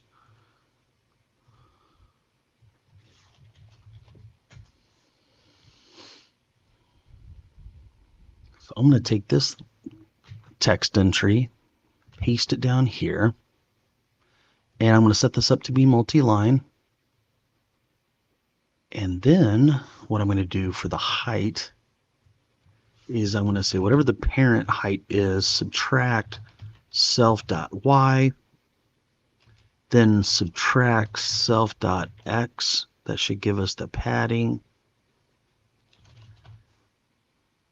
That does not seem to be working very well. Okay, see how it goes all the way to the bottom there? Now, what I don't like about these responsive containers is, oh boy, there's a lot of nesting in here, which just gets unwieldy. I would like to go down to the screen that we copied from, which was, this list edit screen. And we had something in here.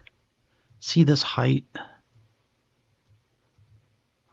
I don't like having 20 in there. That should be like a FX gutter small.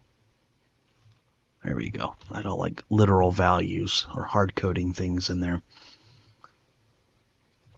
So for this guy, the height should be something more like that. Very, very good.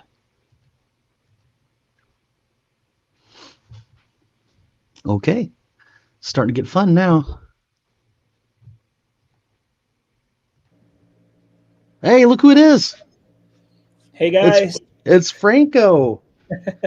Yeah, I know that it's almost done, right? But I just want to be here to support my boss, Yeah. Darren. Yeah, thanks for joining, guys. I want to introduce you guys to my new operations manager. So what they say, I learned from one of my mentors, and perhaps this is a shared mentor's name is Joseph. He had a TikTok. He said, read this book. And it talked about any business, you need a visionary, and then you have a guy that can actually get things done. That is Franco. He's making sure stuff gets done. Well, I can be over here with my head in the clouds and thinking about all the cool Power Apps I get to create and teaching people.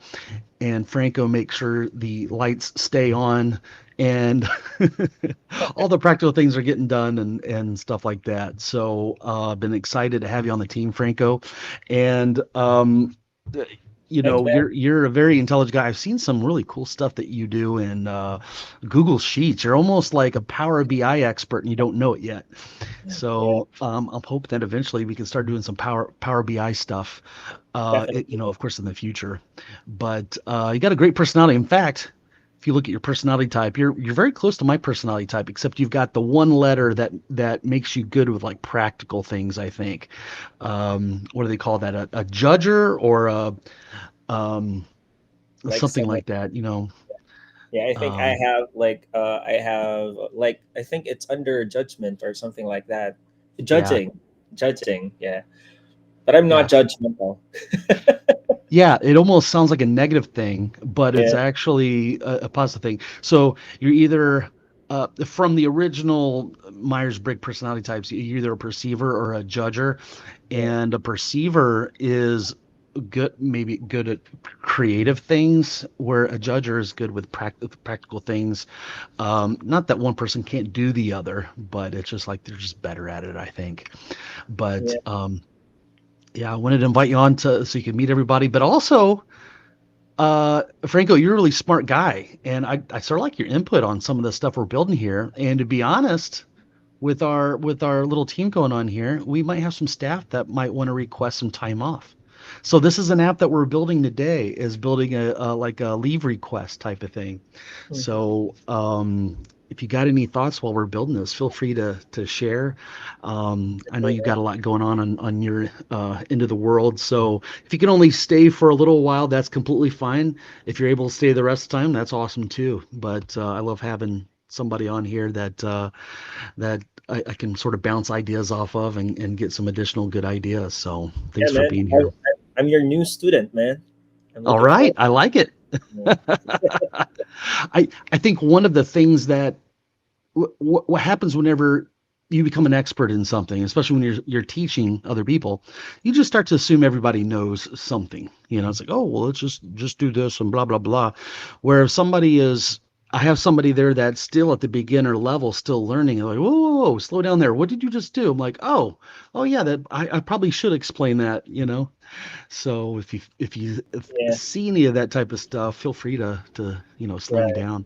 Yeah, I would kind of like to translate whatever I do have knowledge with Google Sheets. I'm like a big Google Sheets user guy, but I would like to translate that now to Power BI or to Power Apps. So I'm really looking forward to learning a lot from you, man. Absolutely. It's great to have you here. I just want to show you this ERD diagram that we've been building here. We started it last week, but this is like the guts of our application. We've got a request database table. Now, for some reason, it's not allowing me to move stuff around. Let me see here. That's weird. Okay, there we go. So, in your world, I know that you've been able to do some really amazing stuff with spreadsheets. And in my mind, that's exactly what Power Apps is great for, is taking those spreadsheets and creating an app around them. But you can imagine you might have a request spreadsheet. What do you call those at the bottom, the little tabs at the bottom of a spreadsheet? Those are like, Yeah, it's like worksheet, something like that. yeah, worksheets. Yeah. Yeah. So you might have a worksheet for all the requests coming in, but we keep track of who all the staff are, the holidays that we're going to observe, and each person will have a balance of all the time they can take off. Um, so we got a lot of good stuff in here, and these are all the tables, all the different data parts that our app will sort of revolve around. You know, so right here on this first screen, this is the screen where they can see any requests that they've made, and they could enter details. Oh, I need to take some bereavement. Hey, my dog died. Not having a good time, and I like to take 3 days off. And I go in here and I say, Monday through Wednesday, and I'm like, hey, this may not seem like much, but I've had this dog since I was a child, and it's really affecting me. Blah blah blah. Hit save. And then in your case, you're the office manager, you're the operations manager. So you would get this request and you would say, hey, I'll approve this, but could you come back somewhere in the middle of Wednesday instead of taking the whole Wednesday off because we've got like a big event or whatever. So you got the power to approve, reject. Um, and so there's an app that will manage all that. And almost every company would need something like this. Um, and the only reason they wouldn't is if they already had some type of system in place. But I could Right. imagine any type of office job would need something, especially with remote people. People aren't working in the office together. Like, and they Um, have to pay for expensive applications for this, man. what's that? They have to pay for expensive applications like You're right. Oracle, all of those stuff. You cannot believe how expensive Yeah. apps are that are already pre-built. And you know what? Most of the time, when they spend hundreds of thousands of dollars for something, they get it in there. It's like, oh, this doesn't even work the way I want it to, or this doesn't follow our process. And I know like we use QuickBooks for a lot of things, but sometimes it's not. There's like tons of features that we don't need, and it feels like we're paying for a bunch of stuff that we're not using. And so being able to build a little app like this that fits our needs exactly is really valuable.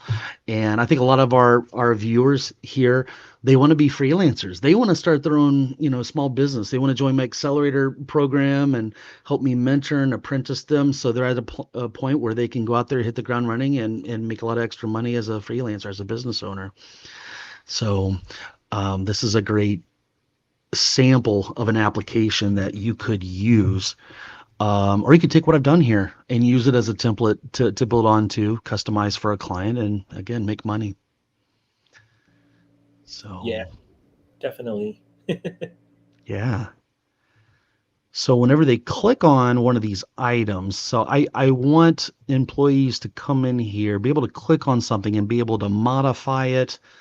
So what I need to do for each of these controls over here, this is a text input, and I'll go into a property called value.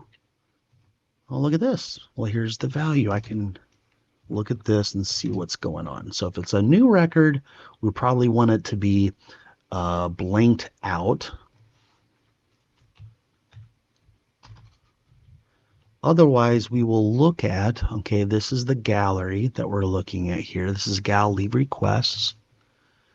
And now that we've got all these controls here, it's just a matter of wiring things up. And what you'll notice, look at that. Just by writing that one bit of code, it actually brought this data over here and say, oh, you just clicked on this. Would you like to edit it? And I need to do that for each of them. So for this drop-down list, let's go look at, there's a property here called default selected items. And now, have you ever created any type of input forms with Google Sheets or Excel spreadsheets where they people enter stuff, or do you just have them like enter the data just right in the spreadsheet in Yeah, I in think the I row? did. I think I did when I was working in a corporate setup before. I think there's like a form, Uh-huh. and I think that wasn't Google Sheets. I think that was Excel sheets. Then they just have to fill in like information, like data, and then it'll Uh-huh. automatically populate to a sheet. So it's almost like a form. I So I like think I that. did. Yeah, I think I did. But that was like years and years ago. Yeah.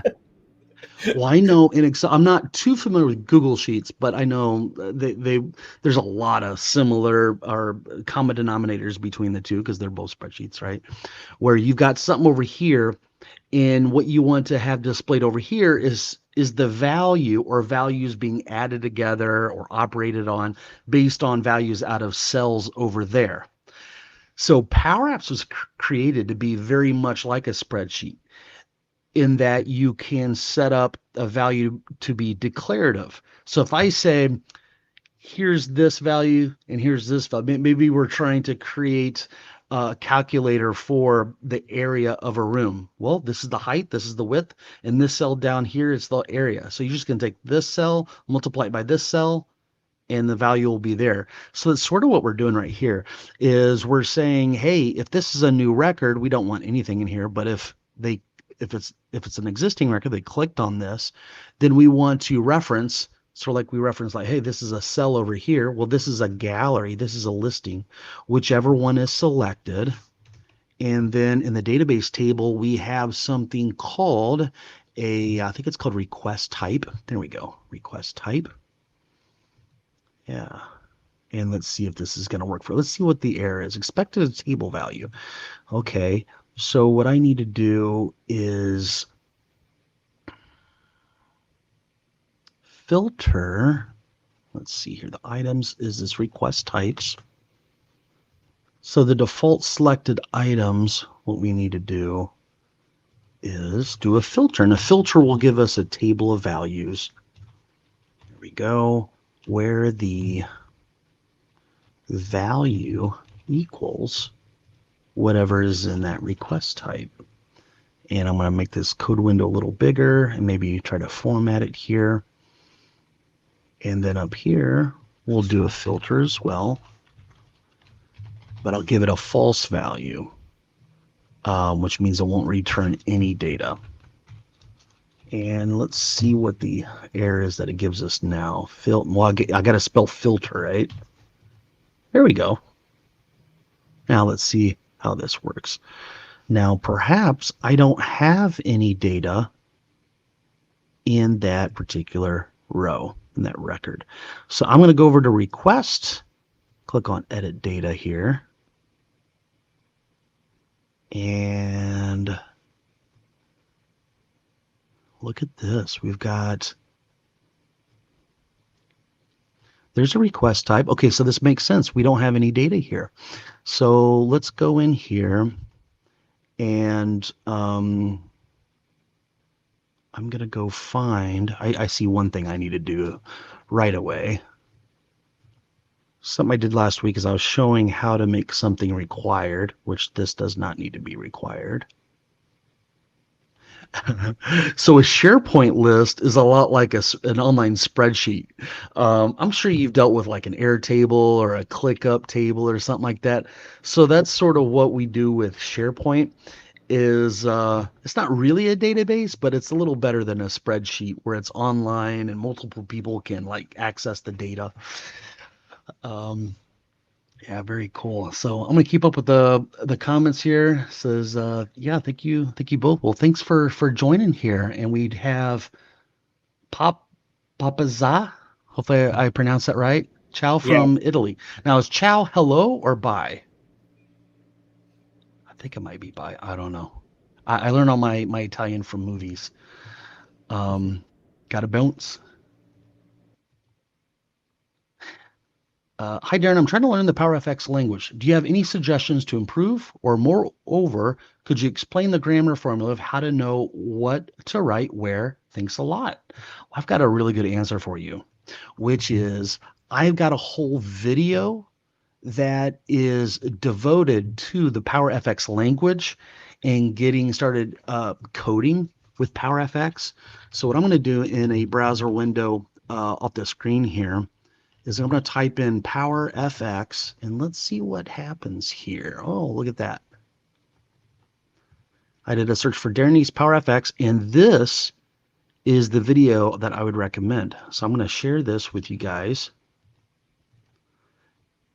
And if you take a look at this video's outline, let me maximize this here. So you see all this, we go over what syntax is, logic, evaluation, assignment, declarative, imperative, all this great stuff that you need to know if you want to become a PowerFX programmer here. So we cover all that stuff, branching, looping, logic constructs, all that type of good stuff. And I will share that with you there. Very good. So you should see that in the live comments. Okay, very excited. Okay, so we have requester email, and I wanted to make sure that this was not a required field. Okay, very good. And what else is what I was going to do here is I want to make sure that all of these have some type of type in here. Now with a SharePoint list, we could almost work with this as if it was a spreadsheet, and we could go in here and here's a request type. Maybe I can move this over. There we go. Okay, I'm going to say I need to get out of full screen mode. I know that. And I feel like we need a personal day in there.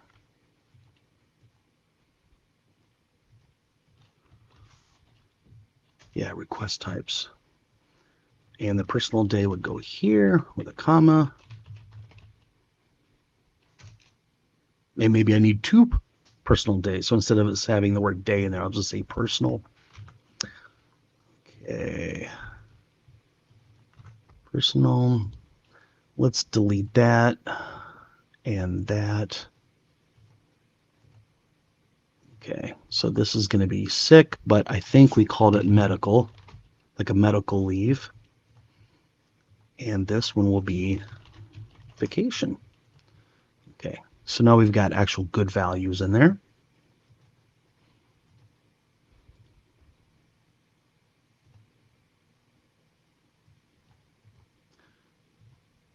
Okay. Now I'm going to refresh the data from request here. So Power Apps will understand when something has changed in the app, we'll be aware of it. But if I go off on some other browser window and change something, it doesn't necessarily know about it. So I always have to go back and go, hey, refresh your view. And look at that. It picked it up. Personal. Yeah. And Can I just say pop, say something, man? yeah, absolutely. Please do. Yeah.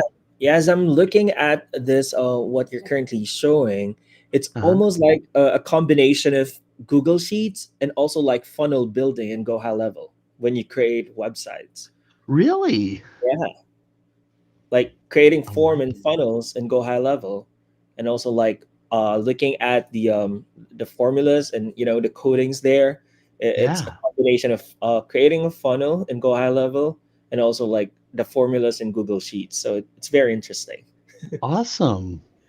Yeah, so that's good. That's great to hear because I always feel like I need to learn more about like go high level and so that's great to hear. Um, awesome. Love it. Yeah, it's interesting how a lot of these low code, no code platforms or platforms that they try to help you do set up automations.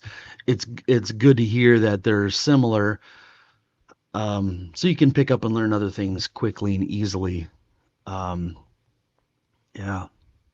Now Right. I do have what's that? Yeah, I was just agreeing. Yeah.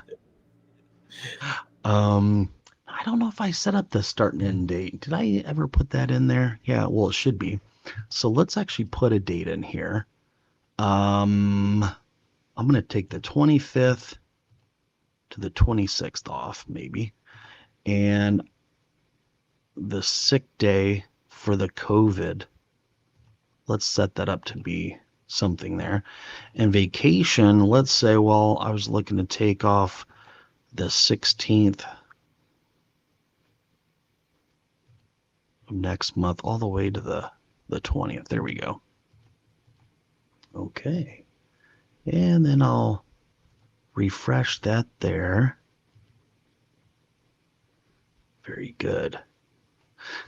Okay. Um, so on these default values, we always need to check to see if it were a new record or not. So we'll need to set that up for this guy. And I believe we have selected date. So put that in there.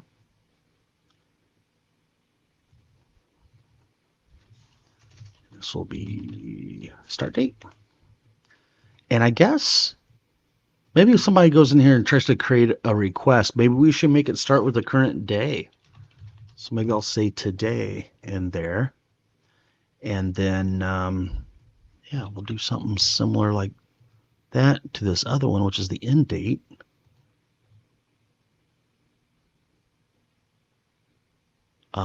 Yeah, select the date. There we go. And instead of start date, that will be end date. So, what's the latest type of app that you've done with Google Sheets? Have you ever done a system like this uh, where you're trying to keep track of everybody's leave requests, or done anything similar like this? Yeah, it's mostly just a lot of columns, and then with those columns, I can create like pivot tables, or I can Hmm. also create like graphs because it has automated, like I can generate graphs from like set of tables and columns and rows, Hmm. and yeah, and it's gonna be a lot of like formulas in it. Mm. Yeah. You know, that was actually the hardest part of me picking up Power Apps because as a developer, I would be saying, let's say a value equals this thing, and it's called imperative programming, where they made Power Apps to be very similar to spreadsheets in that you click on a cell, use the equal sign, and say, hey, this is the formula, which is declarative. So you probably actually learn Power Apps faster than what I did because you're used to that. And it took me a while to pick that up. I'm like, what? I sort of had to change the way I was thinking. But yeah, let me put in a empty string there. Okay, very good. Now, I did have an app over here that had some code that might actually help us out. And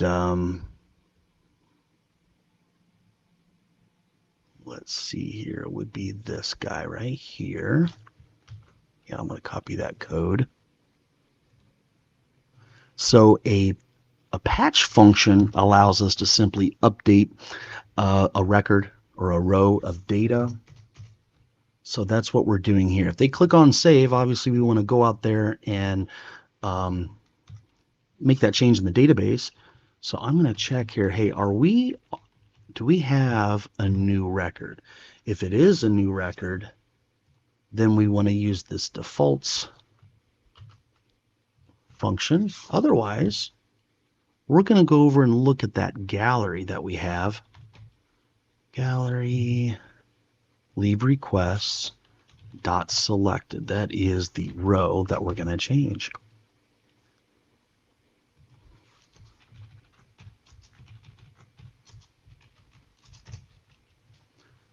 Very cool. All right. Title, we've got, this should be the title, my request title. Okay, there we go. Notes we will get from this text box.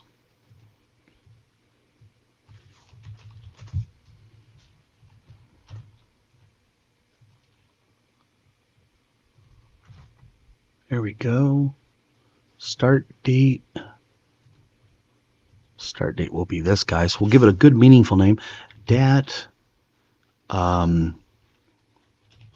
leave request from date. Copy that, and then this end date. Very good.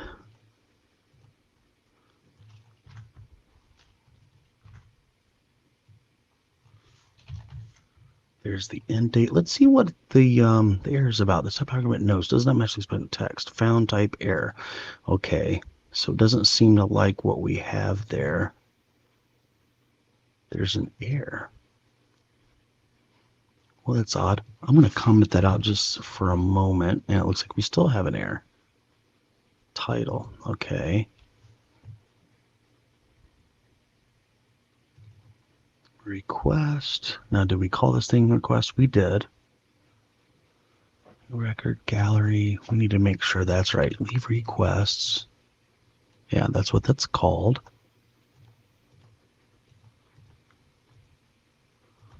Put a semicolon at the end.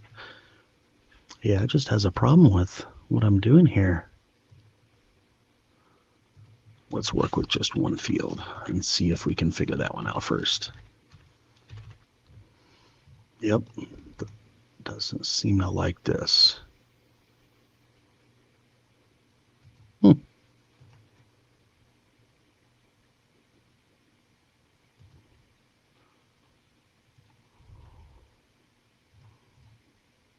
Now, this is a part of the live streams that people actually enjoy. And I always thought when I was doing live streams, I'm like, oh my goodness, this part is boring. It's like I've got to figure this out really quick because nobody wants to watch this. But people have told me, like, no, I actually love seeing that someone like you who knows what they're doing still encounters errors, and they like to see how I sort of diagnose and fix the problem. Now, whenever Power Apps starts giving me weird errors that really doesn't make any sense. This is a text box. Oh, you know what it is. They've had for years, they've had classic controls, and then they started giving us these modern controls. So I've been trying to use these modern controls, but their properties are different. Instead of text, it's .value. Isn't that funny? I was about to restart Power Apps. I'm glad I figured that out.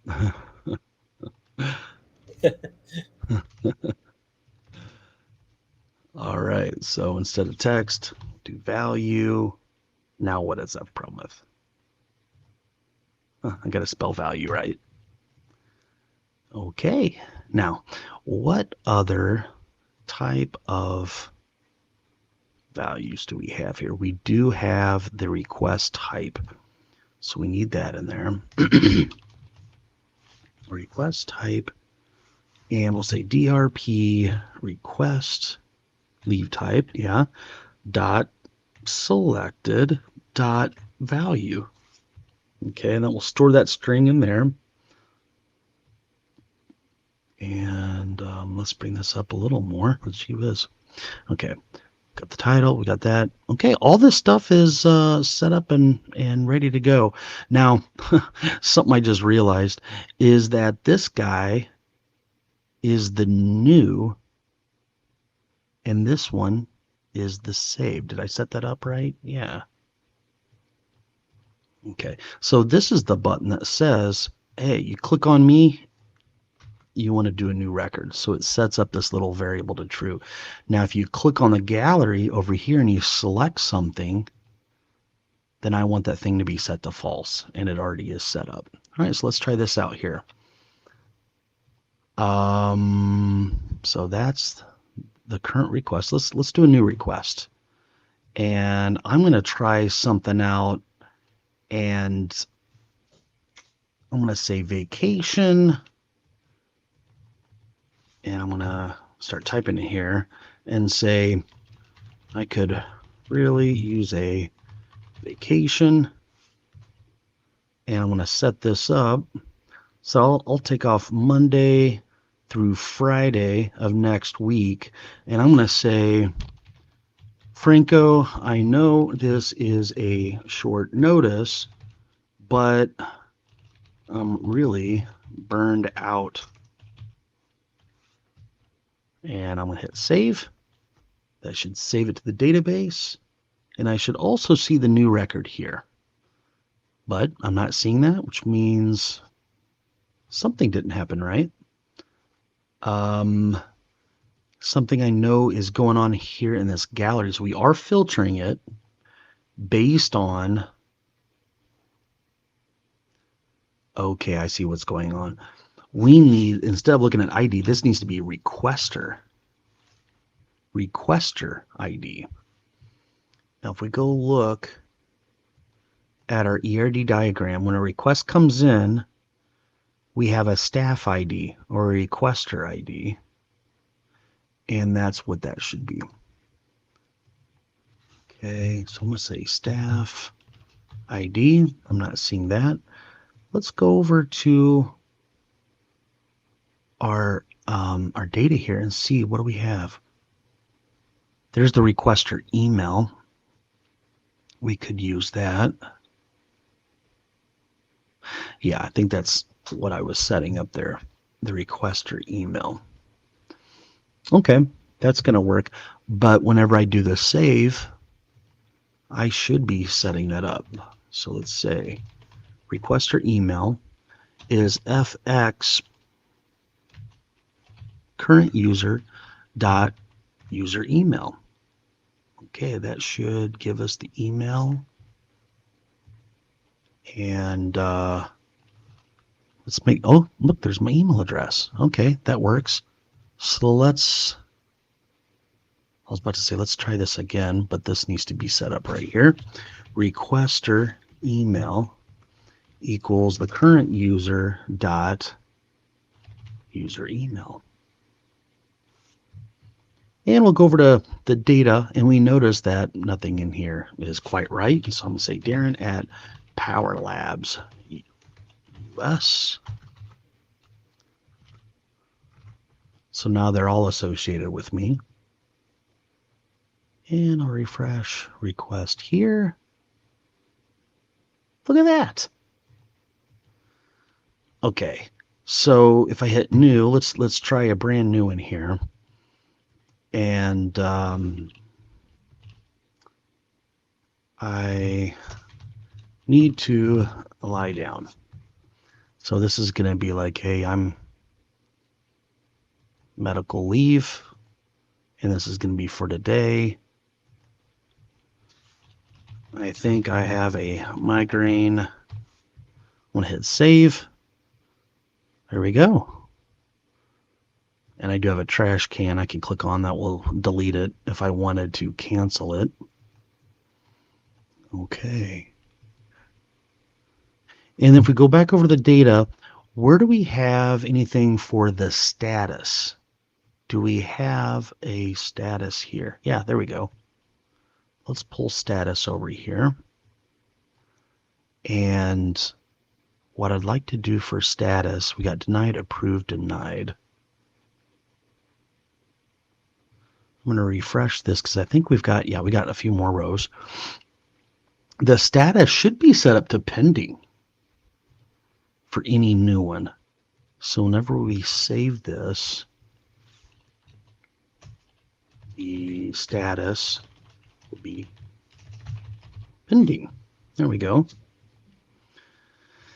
And this is one of 4 or 5 different values. Let's go over to app formulas, which is where we store most of our reusable code. And I'm going to say vacation. There we go. Here's all the request types. Right below, we got the statuses. I think what I'd like to do here, this is sort of going to be cool.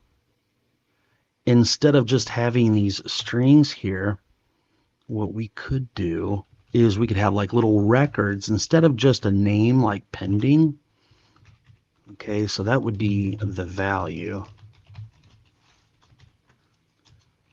For each status, I could imagine a status could have an associated color.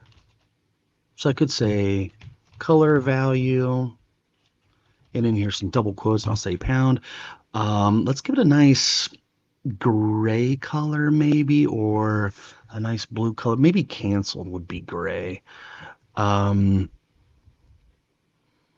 And we could start off with a named color because I don't know the hexadecimal value for a nice pale blue color. I could say colors dot Alice blue. That should have worked. The dot operator cannot be used on error values. Is it color? Yeah. Color.Alice blue. And then we will do something similar. We need 3 more of those. 1, 2, 3. And then we have an approved. We've got a denied. And we also have canceled. Okay. For approved, I'm thinking a nice green color. You take all this color value out. Denied, I'm thinking that will be a red or a maroon. Sometimes a pure red is a little harsh on the eyes. And then a canceled, let's go with just regular gray. Okay, now because we have these set up with colors now, what I can do, a copy of that, the name of that guy. Inside these records, I could put something that looks really cool, like a text label. And I'm going to put it over here. And I'm going to make it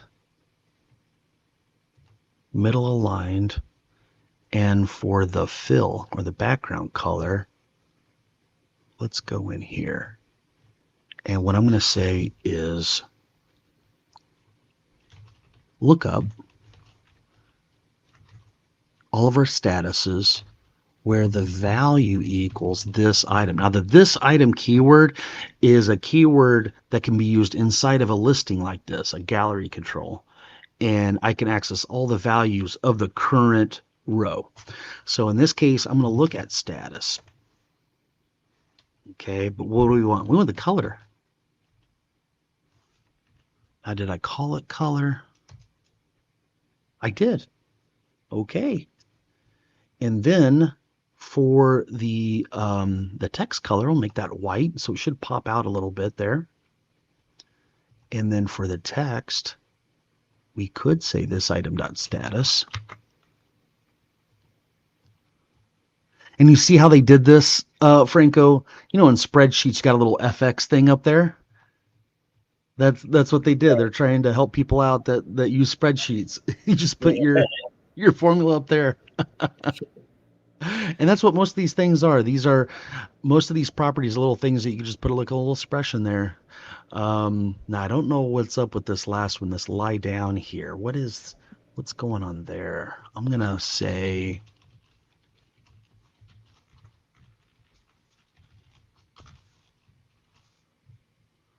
yeah, that doesn't really have a value. Doesn't look like. I'm going to refresh that. And maybe if there is no status, which it actually should have, let's edit this. Yeah, edit and create. Okay, so this should be pending.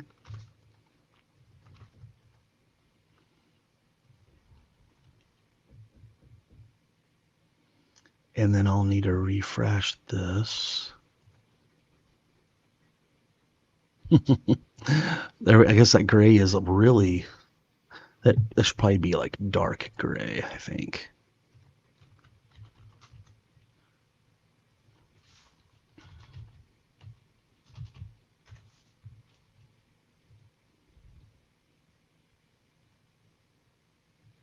Hmm.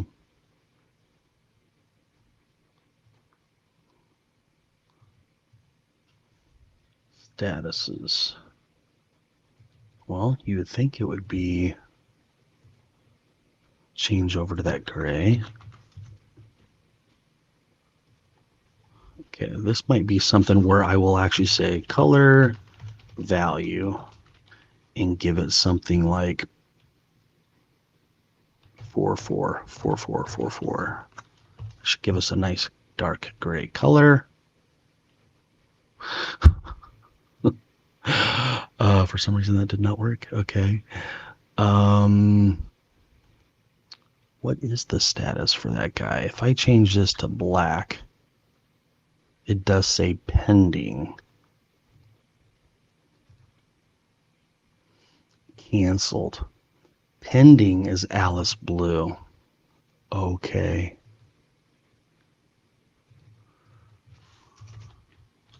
Powder blue. There we go. And we'll make that white. And we almost need a darker blue for that.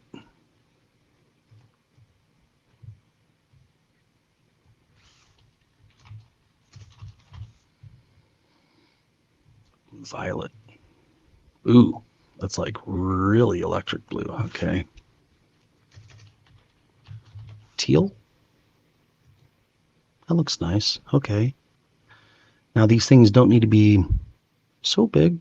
We can make the font maybe 10 and make the height more like 30 and make the width more like 90.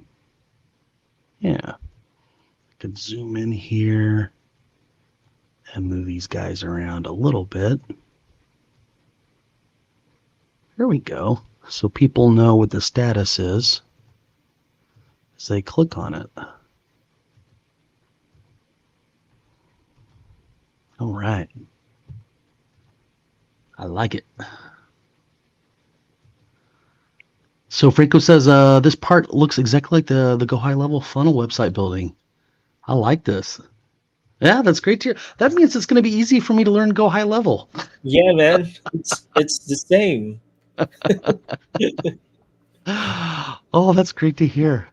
Yeah, I thought with all of our marketing stuff and in the Go High Level CRM, it's like this is really complicated. I can't learn it. So you just gotta remind me, Darren, it's just like Power Apps, man. Like why are you stressing? Exactly. Very cool. All right. Um, Now, what I'm wondering as they click on this, I'm wanting to see the data pop up over here. Also, this is a really weird, this rectangle that's showing up. I don't know what bothers me more. um, let's see here. It might be this container or something. Let's see. No, it's this. Does this gallery have a weird border? That's so odd.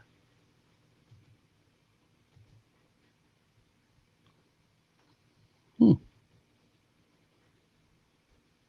show scroll bar, show navigation, transition, display mode, tab index. Yeah, I'm not used to a gallery giving me some weird border. Is there a pressed, selectable, show navigation? That's really strange. I'm not used to that. Border thickness, see that's 0, so we shouldn't even have a border there.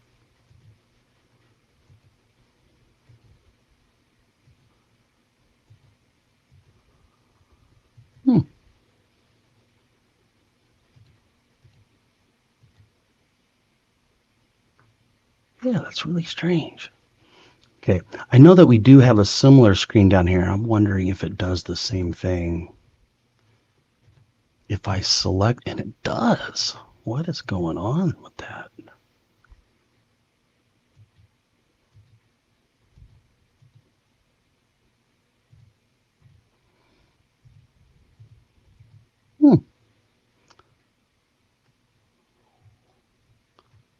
You'll have to look into that. Okay. So whenever they select this, we should be setting up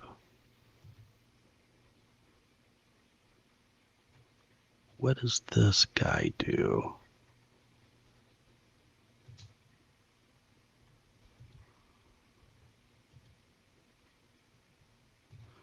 On the, okay, that doesn't have any on select. But if they click on anything here, this should be doing a select on the parent. Ugh. Parent.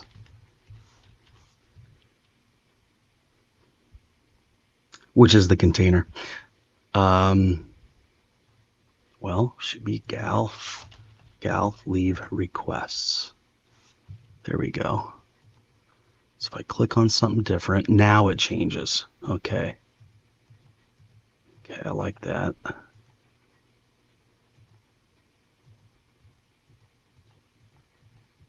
Okay, so we have one screen done. Somebody can get a request. Now what sort of needs to happen is whenever somebody initiates a request, we should go find out who their manager is and email them and say, hey, you need, they've asked for some time off here. Now we do have a connector within PowerApps called Office 365 Outlook. And what we will do is we will say Office 365 Outlook. We don't want to delete a calendar item, but we do want to send an email. And then here are all the parts of the email. We got the to. We need to go find out who my manager is. And let's see what we have in the database here. For my information, there's app user. And let's see, what other fields do we have here? There's department ID, is manager, start date, user email, all this good stuff. Employee ID, department, all that jazz. Job title, manager email. That's how we're going to know. And let's put ID. That's the primary key. We'll make sure that is near the top, if not at the very top. And might as well put the hourly rate up there. We might want to see that. Hit apply. Okay. And so here's my manager, it looks like. Somebody named Nicole. Okay.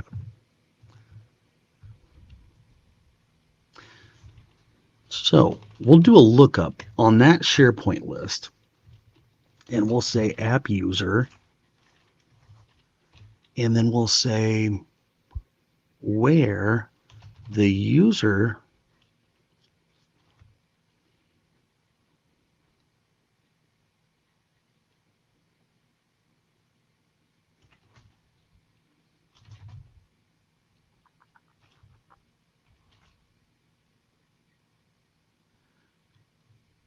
look up. Okay, I should be able to say FX current user dot manager email. That's who the email is going to go to. And then the subject line is a leave request has been initiated with an exclamation point. And then down here in the body, we might say something along the lines of the FX current user dot title, which should be the full name. Okay, whatever their name is, has requested time off. Please click below to approve or deny.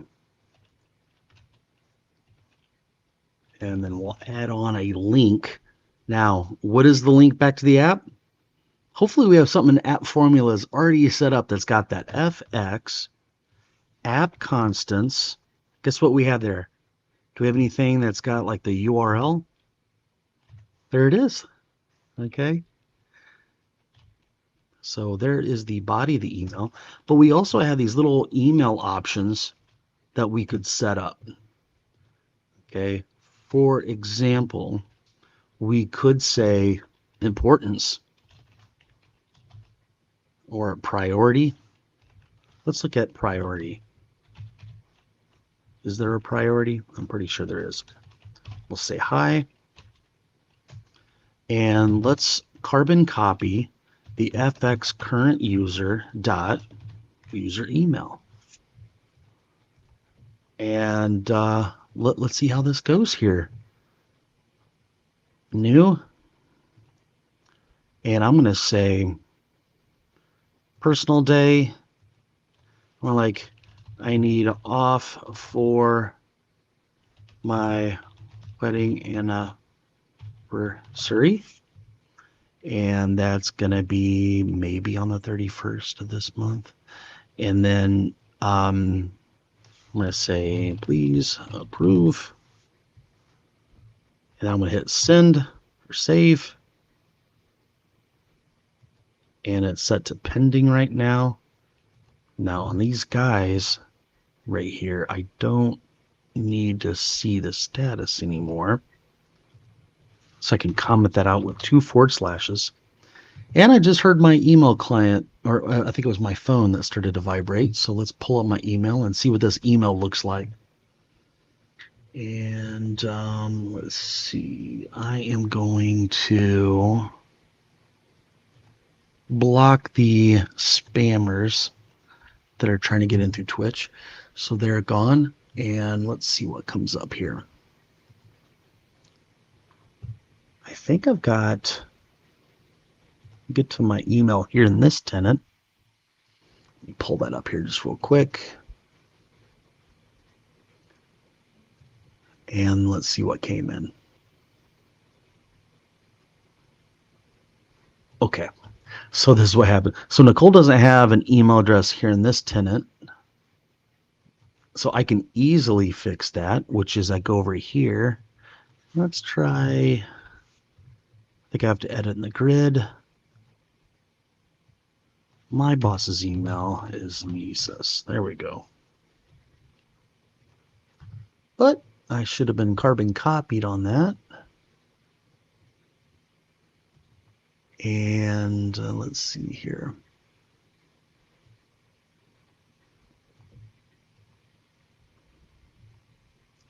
All right, I'm going to try this again. I'm going to hit save. Hopefully it'll allow me to send it again. And it came through. I'm bringing it down. And this is one ugly email. So if you look at this, Darenice has requested time off. Please click below to approve tonight. And then here's the link. So we need to make sure that actually looks like a link. and maybe make it look a little better. I'm going to open up a new browser tab and paste that URL in there, and let's see what happens. Of course, my video is doing something weird. Let me see if I can fix that real quick. And what I do like to see is that it did pull up the app. So that must be, and if you see, well, that brings up the school template. Okay. Very good. Very nice. Let's see if I can, nope, that's not the right camera. Let me pick the right camera here. There we go. Okay. So I think this is good. Now, really, before we call this screen finished, probably what we should do is do a little bit of HTML and say, hey, this is an anchor tag, and we'll do an href. There's the URL, and do an ending anchor tag, and I'll call this application link, and then I'll do an ending string there. Now it doesn't like something I'm doing here. There's the beginning of the string, there's the ending of the string. I've got an ampersand there. I need an ampersand right here. Now if I did some string interpolation, that probably would have looked a little cleaner, but this should work out well. Now, because most emails are HTML, we could put stuff in there like some BR tags. So I could save that.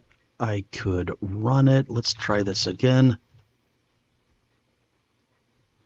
And let's see what comes up here. Oh, yes, that looks much, much better. So now we've got a little link. Maybe I'll put another BR tag or maybe put a paragraph tag around that link. And when I click on it, it actually should bring up my Power Apps application. Very good. So what do you think of this, Franco? Do you think it's ready for prime time to work with our team here? I probably need to build you a screen so you can actually approve or deny. That's probably what we need to do next, right? Right. Yeah, I want to do it myself, man, and apply what I'm showing it. Whatever you're showing right now. Okay. All right. I want to be your number one student. I'll assign this this project to you, and pull it up on Azure DevOps and ask you let's get that screen done or not yet. Yeah, this is cool stuff. Looking forward to that, man. Very cool. You know, something I like to share with people, what we do, what you see here, what we're doing, we do this all throughout the week, which is we help students that they've got a project, maybe they've been given a project or they got a project from a client. And whenever you get into a project, there's always something that's unforeseen. And you think to yourself like, oh man, I'm stuck. How am I going to fix this? And that's normal. That's normal for software development, learning software development or learning some new technology. And we have what I call our flagship offering, which is we call it the Accelerator. And it's a program where I come beside you and I help you with your projects. And I commit to you and the success of you and your projects.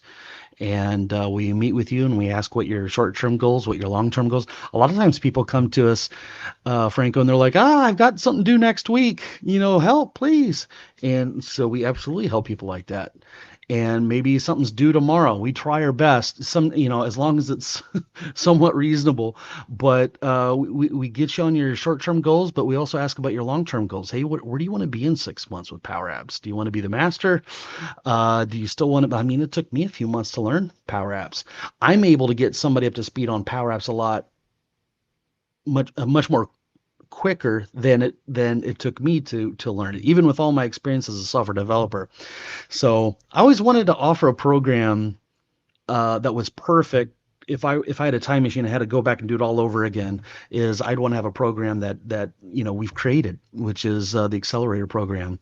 So we bring people in and we learn about the projects. We make sure that they're making progress on their projects. They make momentum in their learning journey. So I do have a clip that actually enumerates some of that. I'll show that to you guys now. Key ingredient for the hundreds of people that we've helped dominate in their organization. With this one skill, you're able to simplify processes for countless tasks like tracking leads, doing inspections, logging attendance, booking desks in a shared office, generating reports, tracking employee performance, and the list goes on. If you have a project that you need to get done, or you're an IT professional or a developer, or if you plan to eventually do some freelancing work with Microsoft Power Apps, I am literally the only person you need to accomplish your goals. Spreadsheets and all the old ways of doing things are becoming redundant, and the people who are able to build Power Apps are going to accelerate their professional career so much faster than everyone else who's okay being average. I have over 20 years experience as a software developer and have been working in Power Apps for over 3 years. We have lots of course material for you, but if you're eager to accelerate your expertise with Power Apps at a much faster pace and want to work directly with me, this is what me and my team are going to do for you. Number one, we're going to figure out exactly what projects and skills you're working on and the overall end goal. Number two, we're going to get clear on exactly what data sources are needed for your projects. If it's a particular project with a deadline, we're going to work with you to make sure that you meet that deadline. And number four, we're going to work with you to make sure that you master the platform. So not only can you finish any projects that you're currently working on, but the projects that come up in the future. And you might want to take those skills and become a freelancer in the future. If that sounds like something that you're interested in and you want to expedite the process of being able to build apps that can literally be used for years, and you want to be an important asset to your organization and any future companies you work for, click the button below and we can have a 15-minute chat about what you're needing and how we can help. YouTube thinks you're going to like this video next. Let's see if they're right. Or you can select this playlist, which I've selected for you based on the content you're currently watching. Guys, gotta hurry, click one of them. Otherwise, YouTube's going to autoplay some other video.